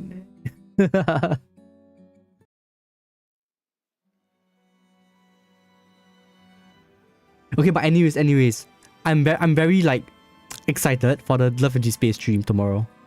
I can't wait to play Love NG Space. Because right, I have a female friend. Okay, she told me that she got bored of it. Like she got bored of Love NG Space after a while. So I wanna play it to like see whether it's true or not, right? Because and I've never played a game like that, like a female Gunnar game. Female Gunnar game. What the fuck? a game for female Gunas. Interesting. Because so far, I've only played gacha games that cater to guys. Like Genshin, Wuthering Waves, Triple Z. Like so far I've played these games, right? And they're mostly catering to dudes, to men, to incels, male incels. But I've never played a game that is catering to female incels, to female Gunas. So I'm very curious how it's gonna play like, because I've not seen any gameplay, anything about Love Empty Space. All I know is that the game is super sus in terms of like the Guna part. It's like super Guna bait. Super Guna bait. Female Guna game. Wow, something for me. Let's go. Oh yes, Sony, please don't play the game, guys. Please don't play the game. I don't want you to get addicted to the game, Sony. Imagine if I play the game on stream and then you like, oh, maybe I should try it out, you know. Maybe I should try the game out. Then you play and then you can't stop. And then you start spending like $1,000 on like dudes, handsome guys in the game. Imagine. That would be so bad, right? That would suck, dick. Massive dick. That would be really bad. I would have failed you, Sony. I would have failed you.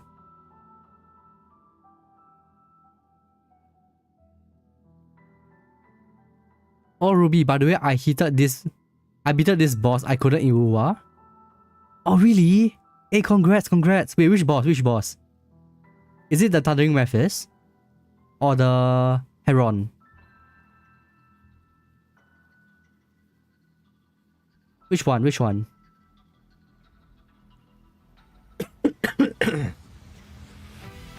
Oh yes, by the way, Sony, here's a tip. If you don't know what you're doing in Wuwa, right? Right? My advice for you is to just dodge. To just hit the shift button. To just keep dodging.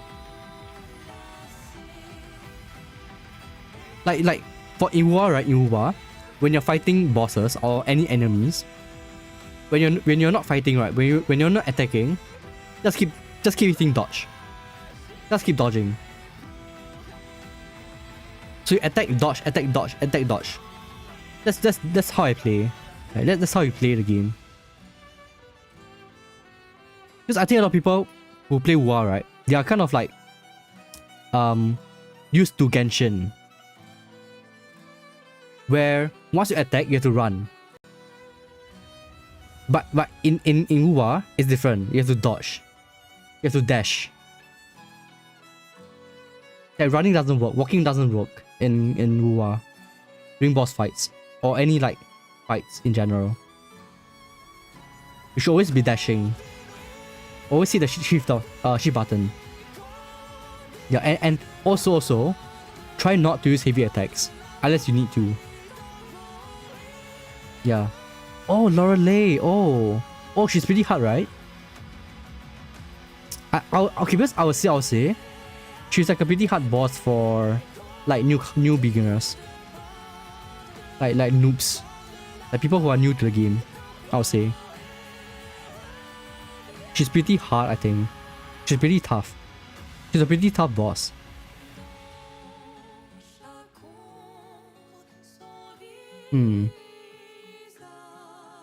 But I think so far, in Wuwa, there isn't really a boss that I can't fight.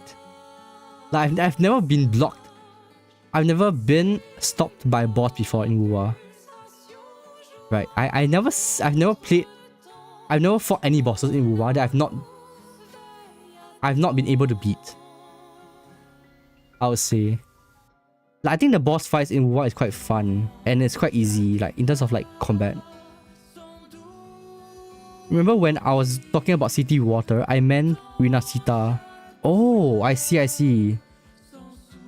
Oh, I see. City Water. Wow.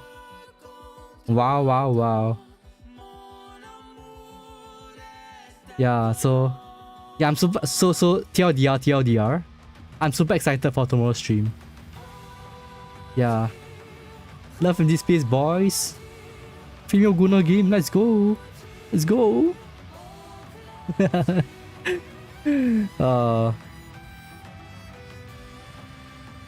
Oh yes, I also oh yes, too, for the Love in this space stream, right? I think I'm gonna use like an emulator for that one. Like an emulator. Like an Android emulator. Because I don't think I'll be able to play on my phone. Yeah. I think it's easier if I do it on an emulator. On a Android.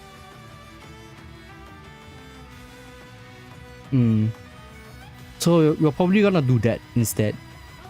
Instead of using a real phone. Because I don't think there's a PC version for Love in this Space, right? I don't think so. I think it's only an Android version, I think. There's no PC version for Love in this Space. But yes, the water. I remember I was stuck on this fish catching event. Oh really? I see. No, I've not really done fishing in Ruwa, so I don't know. Yeah, okay, because I would say other than the combat events in the game, right, I've not really done anything else. Really. Like, I've only done combat in the game. So I'm like a combat fanatic. I love fighting bosses. I've not really done any other mechanics in the game, really. I'll be late tomorrow since I leave my job at 7 PM again. It's alright. You can, I mean, all that matters, Sony, is that you come.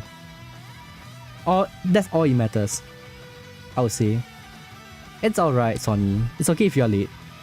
As long as you're here tomorrow, you're good.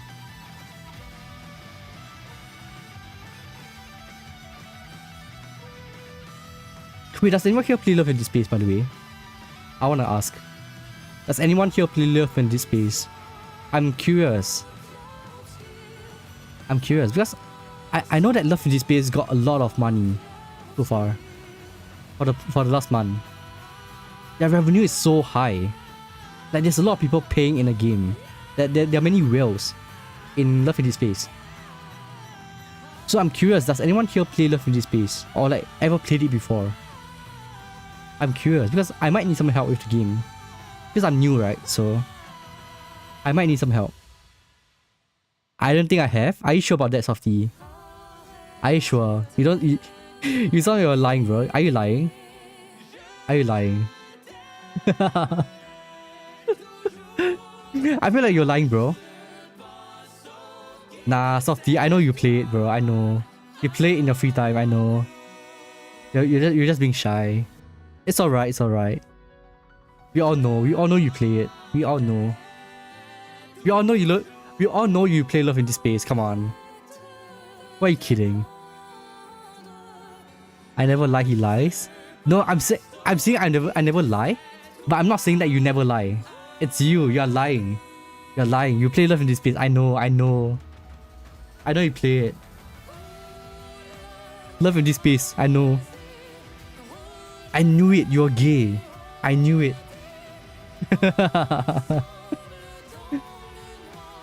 How am I a liar, Sonny? How am I lying? I never lie. I'm always honest, okay? I never lie.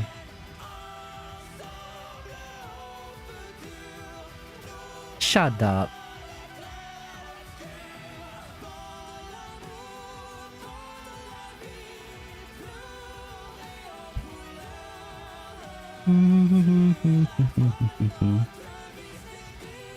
Oh yes, I want to ask you guys something. What should we play on the weekends? Over like Saturday and Sunday? Because I've not played, I've not finished Hollow Knight, right? Because I'm thinking of playing Hollow Knight, but I just don't feel like it right now. Again. Now I have to fill the void with random knowledge. Maybe you're forcing the TTS. Oh my goodness, not TTS again. No, not this again. Bro, you fucked up the system, man. It's you, Softy. You're the reason why TTS is so expensive on my stream. You are the reason why.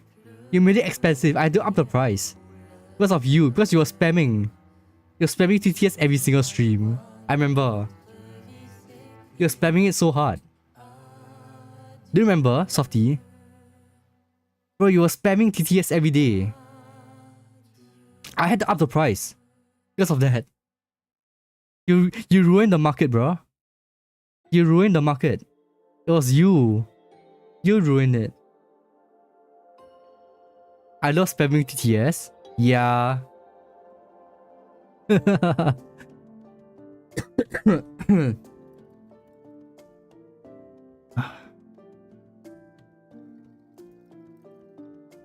Alright, boys. I think that's it for today, guys. 3.5 hours. I think it's fine. It's long enough for today. You don't like? How about Momo? Wait, who's Momo? Oh, the cat. The cat. Oh, not cat. The raccoon. Sorry. No, she's not my daughter. I don't lie.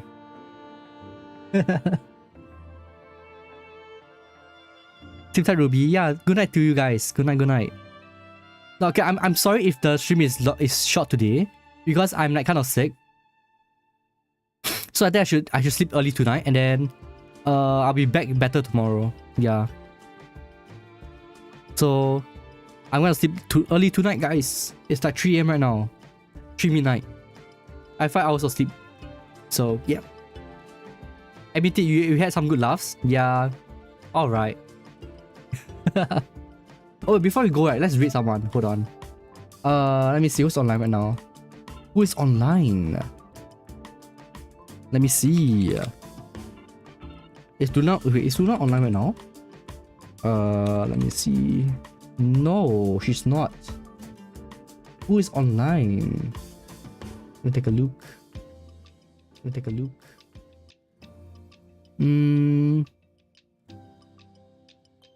Oh, Nelson's online right now. Nelson. Should we read Nelson? I don't know. Wait, does anyone have a recommendation for channel to read? Because I don't know who to read right now. I don't know. Does anyone have any recommendations?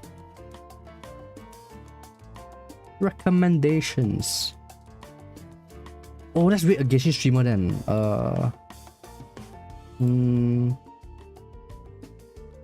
Let's take a look. Nope. Alright, okay, I'll just read a random streamer then. Before you go. Alright. I'll see you guys tomorrow, guys. And then good night everyone. Good night. Peace.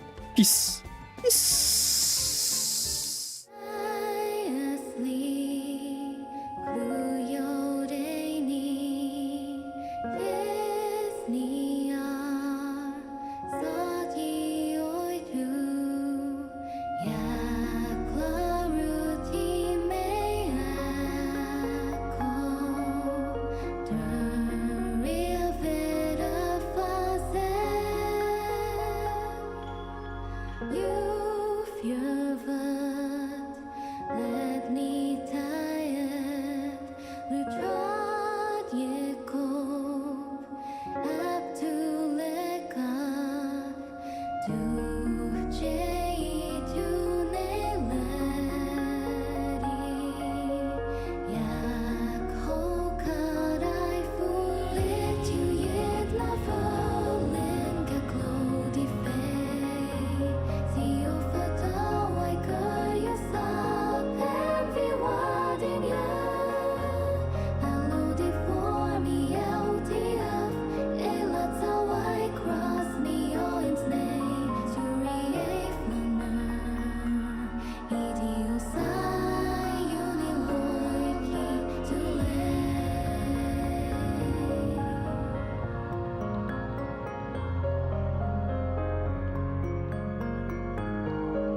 Run.